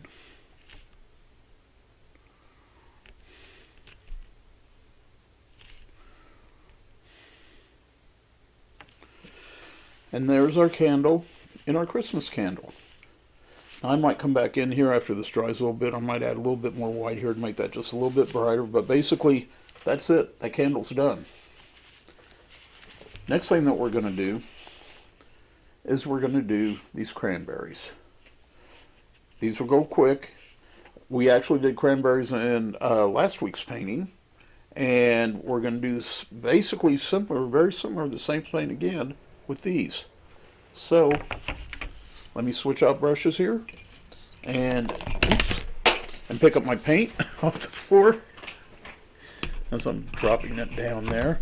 My goodness. Can't hold on to anything. And everything goes tumbling down. That's okay. Alright. So let's go ahead and get on these cranberries. For some reason, it stopped recording. So let me explain to you where we're at right now and catch you up. I don't know why it stopped recording, but we need to catch up here. So what I did was I went in using the crimson and I did my cranberries. Put all my cranberries in, put these shapes in. You see all the shapes there, the cranberries. I put them all in. I used the filbert brush to do that, and I'll show you. Let me grab the filbert. I don't know why this stopped recording, but it did. But that's okay, we can catch up. So, you use that filbert brush to do your cranberries because it makes a nice round berry. You can see how nice that is. Rounded in the filbert helps you create those round circles to make those berries. So you go in there and you put all your berries in, which is what I did. Okay? Then I came back in, find the right brush here. Then I came back in and I put some more greenery down to here, just like we did the other greenery. I just put that greenery in and did the centerpieces. Then I came in and I started making these cranberries more rounded. So basically what we did here, I'll show you with the next one. Now we're recording again. I come in and I put my crimson back down again. I re-wetted basically the cranberry, and I'm using a round brush to do that with. I came back into here like so. And then we grab just a little bit because we're making the sheen on there. We're putting our little sheen on there. I made a joke about it being Charlie Sheen, bad dad joke. And that's when I discovered that somehow we've been disconnected. So, but we're reconnected again, so we'll just go from here. We're not going to cry over spilled cranberries. Get that a little wider right there. Alright. Clean out your brush. Clean out your brush there. Come back in, grab your crimson. And do your next berry. Just recoat your berry using that round brush. Once you get coated, just grab a little bit of the white, just a touch, not much. And pay attention to your light angle. Your light angle's right here, so that's where you want to, that's how you want your berry to kind of have its light. Just like so. Alright. Then you're going to come in, clean out your brush, grab your crimson, go to your next berry. Recoat the whole berry. You put it in there with the filbert, but now use the round brush to completely recoat like a second coat over the top of it. You want a moist coat. Then grab just a little touch of white and put your sheen on your berry. Just like so. Don't have to be anything fancy, just a quick little sheen. Clean out your brush. Coat your next berry. Now, the trick here is you got to give these berries depth, right? And putting a sheen on it isn't the only way to give it depth. I'll show you what we're going to do as soon as we get our sheen on. So we'll put this sheen on here.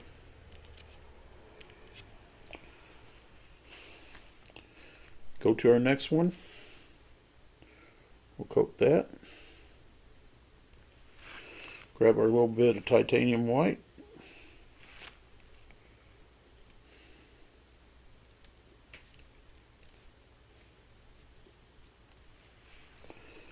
Do it again for the next berry.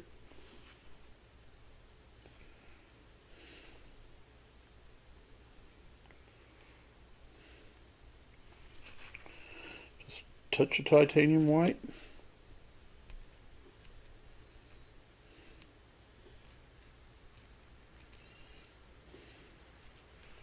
And then we have our last berry. We'll coat that.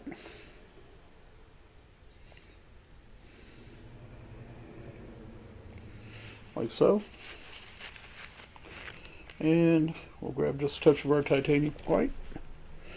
And come in and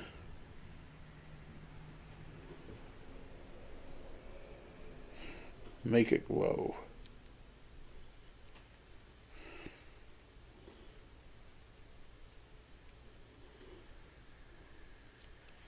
Okay, once you get that done, we need to darken some areas on the berries. So what we're going to do is we're going to grab our burnt umber, which is the darker brown. Get a little bit of the burnt umber. And then we're going to come in. Don't clean your brush. Don't worry about cleaning your brush. You don't have to do it here. All you're going to do is you're going to come on the bottom. Don't go all the way to the edge. But you want to go in here and add some dark areas on your berries. Just some little dark areas. Don't want this too bright. You want it a little darker. So do it up in here. Like I said, don't go all the way to the edge. You're just adding some dark areas on your berries. What you're trying to do here is you're trying to give them a more three-dimensional look by adding these dark areas. And keep your dark areas down towards the bottom. You don't need to go over the whole berry. You're keeping these dark areas down at the bottom. Just go in and add some dark areas in here.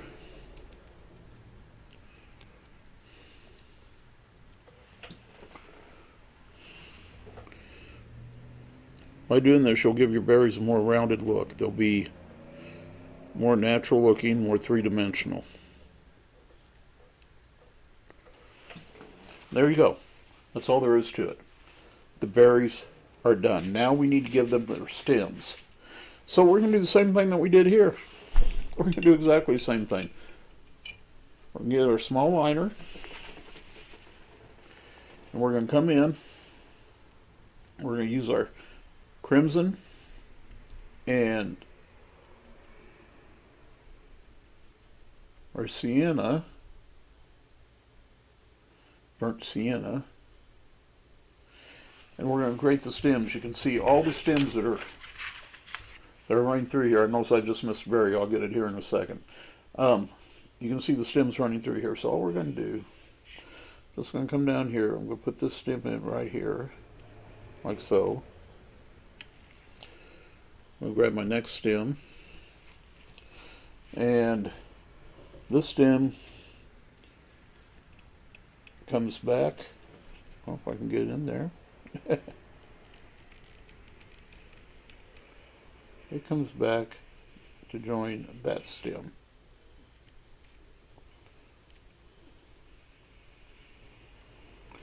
Just like that. And then this stem comes over here and joins that stem. Once you get those into place, come back up here again, grab your dark titanium, and brush down the stems.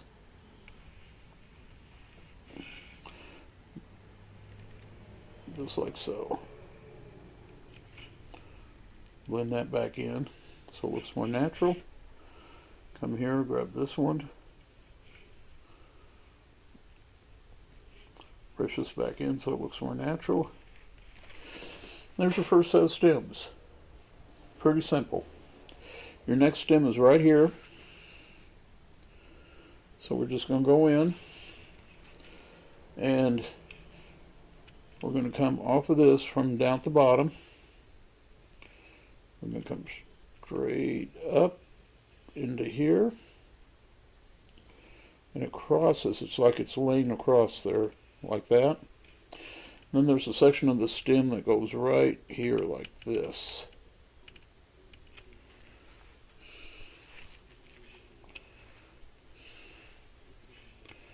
Goes right there like that. Now we'll grab some of the titanium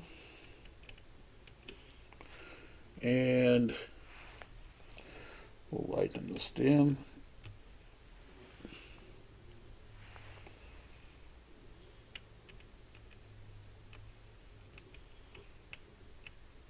A little bit more, I think.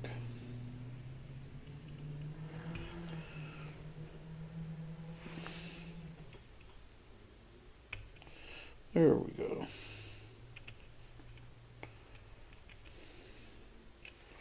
All right. So we got that part. Now we got to do this one here. I missed 2 sets of berries. Wow. Not very observant, am I? So I'll get those here in just a second. Let me go ahead and come in here and do these stems real quick. So this stem here, even though don't really go over that branch, I'm going to go ahead and bring it over that branch. No, maybe not. I'm going to bring it behind it. Yeah, I'll bring it behind it.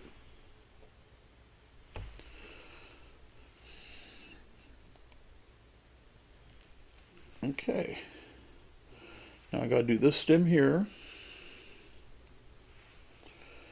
Come in here and we'll just bring that all the way back into here, like so. And then we got to join these up. So I'll bring that right there like that. I'm actually going to cross that berry right there. And then I'm going to loop this one. This one looks like it loops, so I'll just loop it like so. And clean off the brush a little bit. I'll go in here and grab a little of the dark titanium.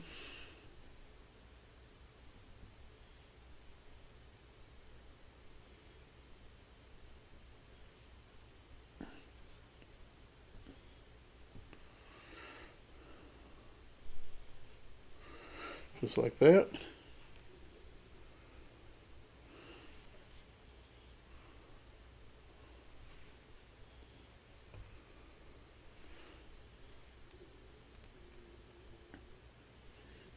Bring that back through there, like so. I'll get this one here. Oh. Had a little paint on my hand and I accidentally transferred it over to here, but I'm not going to worry about it. I'll show you what we'll do.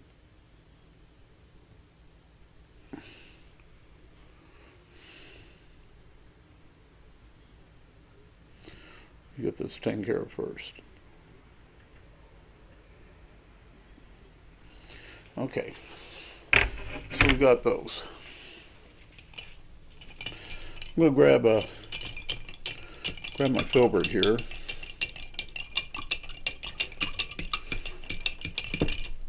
Clean out really, really good. It's just moist, so I'm just going to come across here like so. I'm going to dab it out. And I'll do that right here. Just come across with that moist brush like so. And I'll dab it out. There. And see, that's gone. I made a little mistake by having a little paint on my hands, and now the two marks are gone. Now I got to finish these berries that I totally missed somehow. Let's go ahead and get them. Round brush. Grab a little crimson. Coat your berry. Coat that berry.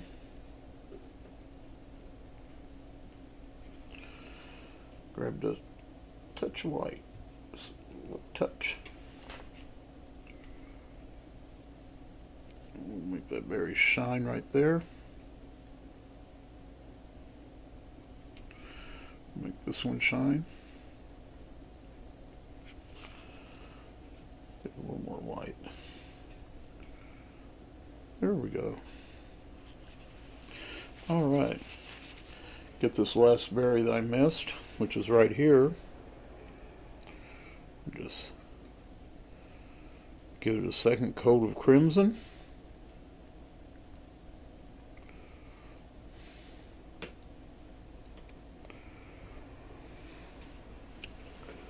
And touch of white on this edge. Touch of white on this edge. And I have to put one more stem in.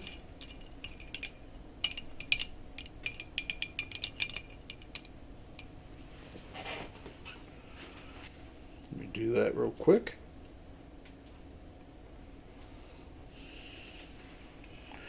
And I'll throw that one stem in, which goes right here, like so. Get my small touch of dark titanium, run my line there, and I'm done. That's all the berries. Now, I'll need to go in and grab a little bit of the burnt umber and darken down here towards the bottom on this one. Need to put a little dark into here on these two. And they're done. That's it. That's all there is to it. Now, our next step, which is basically our last one, is we've got to put all these light circles in. That's a lot of light circles. So the way we're going to do this is, I'm going to show you how to do the light circles. I'll talk you through it. I'll talk you through a few of them here. And then we're going to go fast forward because these take a while to do, okay? So we'll go fast forward. You'll see me do them quickly through there. And then you can come back in and do them at your own speed. But these really do take a while to do. So I will walk you through the first couple. Then we're going to fast forward through here. Okay? Cool. So, what we're going to do,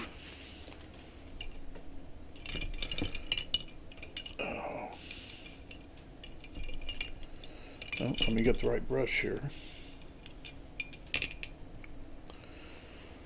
So for the larger ones, we're going to use the flat brush.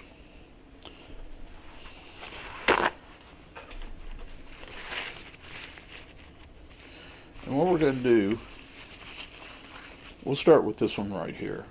And some of these circles we might go ahead and make a little larger because you got a lot of space to fill. But just come in and make yourself a circle. Just make a circle using that flat brush. Just like that. Then you want to come back in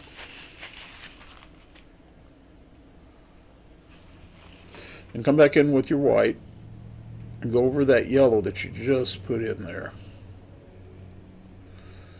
Using that flat brush, just make a circle.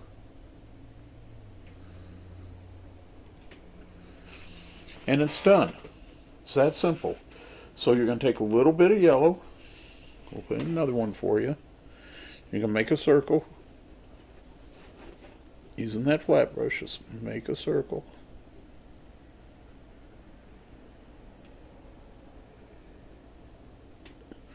Just like so. Grab a little bit of the titanium white. Pull this over here where you can see it.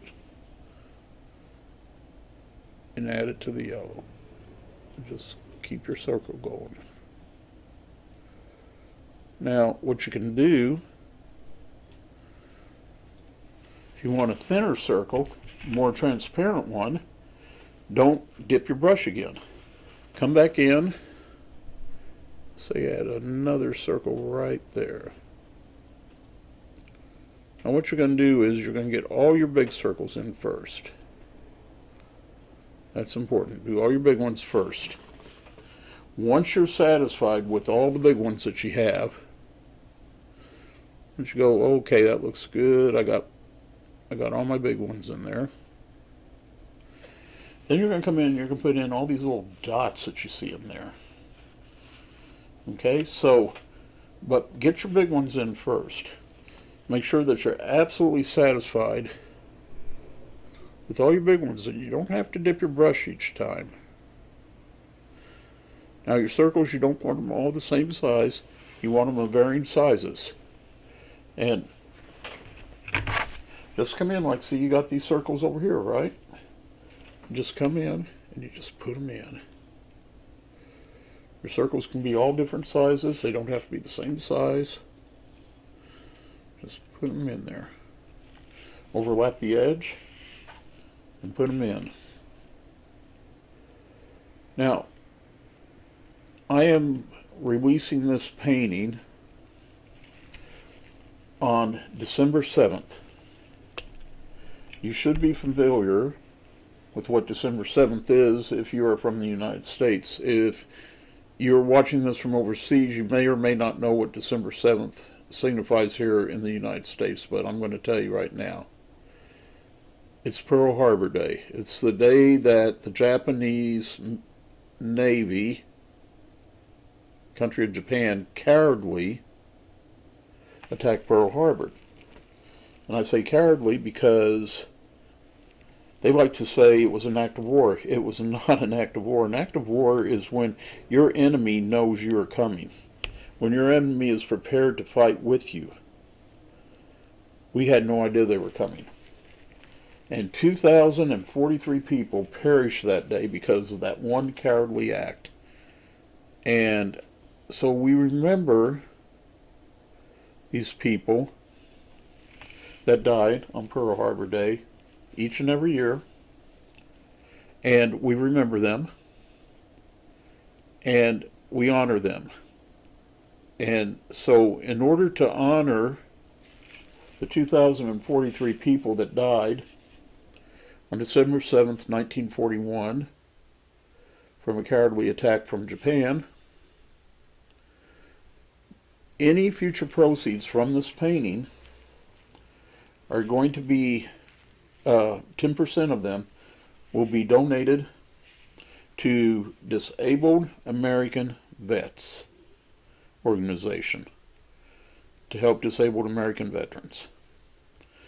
So any sales that may come from this video from this point on and into the future will go to benefit the disabled American vets in honor of the 2,043 Americans that lost their life at Pearl Harbor on December 7th, 1941. Now after you get your circles in here, after you get all your circles in and you're happy with, you know, all your big circles, once all those big circles are in place and you're happy with them, then you're going to go in and you're going to do all your small circles. Now the way you're going to do those small circles is like this. Let me show you. Let me put this brush down for a second. You can see I'm putting in all those big circles all through here. The small circles are real simple. It's nothing to it. You're going to grab your small flat liner. Make sure it's cleaned out. And all your little tiny points of light. Dip in the yellow a little bit. Dip in the white a little bit. And touch your canvas. Randomly. Here and there. Touch the canvas. Do not be consistent. Do not try to put them in any sort of order whatsoever. You're just randomly touching the canvas. And you want to put all these little points of light in. And when your brush starts growing dry, come back in and dip it again. Yellow and then a little bit of white. But you're going to put all those little points of light in there. And you can see they're all through the canvas. So we're going to put them all in there. They'll all be in there. Now, I've shown you how to do it. Now I'm going to speed up the camera. And you'll see me do this pretty quick. So you have all the time in the world to do yours. This is something that takes a little while. But do it well, and it is going to look absolutely fantastic. So watch as I go through this.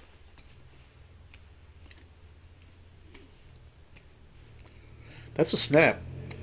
It won't snap like that.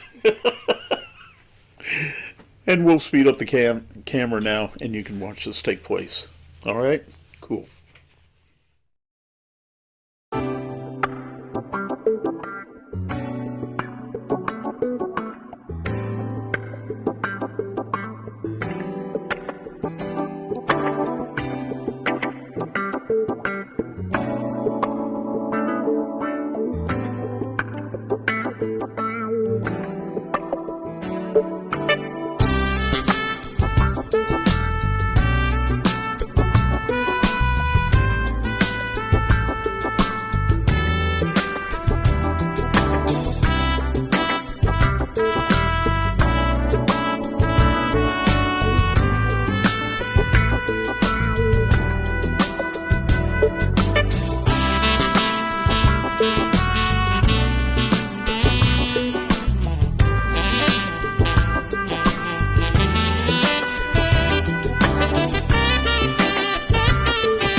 once you're satisfied with the number of little spots, snowflakes, or yeah, I guess they're snowflakes that you have in there, the next thing you need to do is you need to put a glow around this candle. Now, what we're going to do, how we're going to do that, it's real simple. We're going to go back to the fan brush again. Let me clean it out here. Get all the gunky out of it.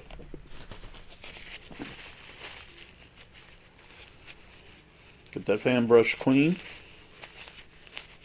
Come back in here to your titanium white. Pull that titanium white out. Just pull it out. Just like that.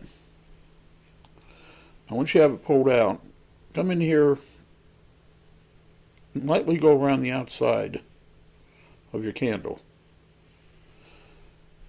Do it on both sides. Just lightly go around the outside of the candle.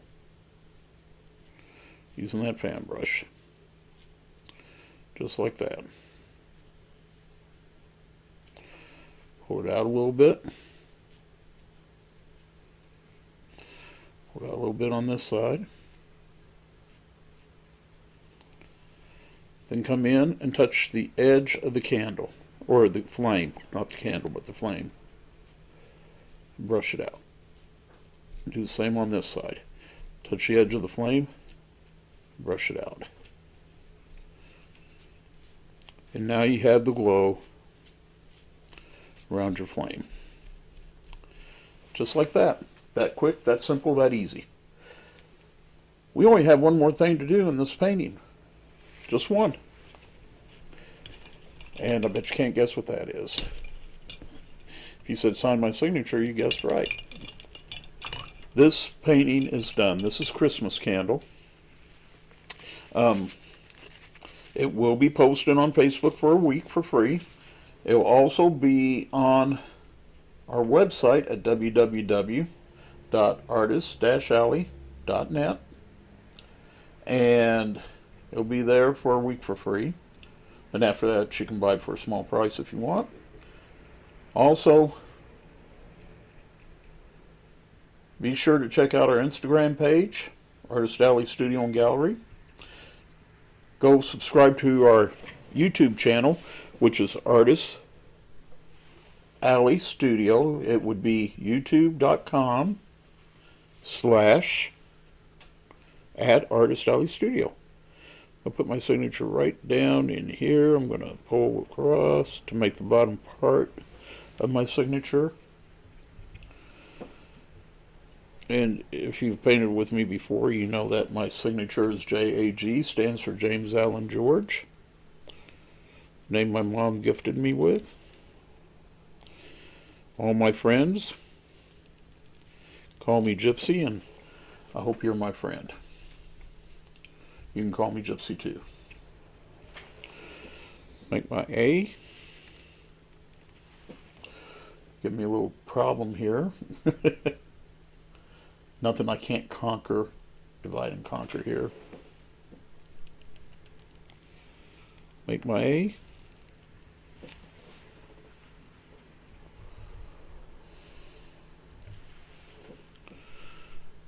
Whee. There we go. That's what I wanted to see. Now I gotta make my G. Be sure to be with us next week when we're going to do an oil painting. It'll be our last one before Christmas. The name of it is Christmas Hearth, and it's going to be a beautiful fireplace next to a Christmas tree. I think you'll enjoy doing that one with me. And then after that will be Christmas, and we will end up doing one more for New Year's. We'll do one more Christmas themed one. I don't know what it's going to be yet, but we'll do one more Christmas themed one before we move on to other and greater things. Of course, I know what could be more great than Christmas. You know, the day that the Savior Jesus Christ was born. That's a pretty great day. So, I mean, I guess I was wrong. You can't move on to any greater thing than that, right? But what you can do, okay, don't argue with me. I know you're going to say, well, he wasn't necessarily born December 25th. I know that, but I also know that's the day that we celebrate, so we'll just leave it at that. Anyway, join me for Christmas Earth. There's my signature, which makes this a done painting. Also, be sure to stay tuned to the end of this video to where you'll be able to see this photograph of this finished painting. Let me make myself large here so I can talk to you. Whee! I'm glad that you joined me for this painting, Christmas Candle. It's a little bit different than most Christmas paintings. You usually have all these big bright colors in a Christmas painting. I wanted to do something that was a little more subdued, and this definitely is more subdued than your usual Christmas painting, but that's okay. You always need to do something different. You always need to reach out there. You need to test your boundaries. You need to see what you want to do, what feels right, what don't feel right, and just go out there and do it. So, we finished Christmas Candle. Next week is Christmas Hearth. Be sure to join us for that one. But until that time comes, this is your friendly neighborhood gypsy saying, may God bless and keep you and yours. Later, Gators. Bye-bye now.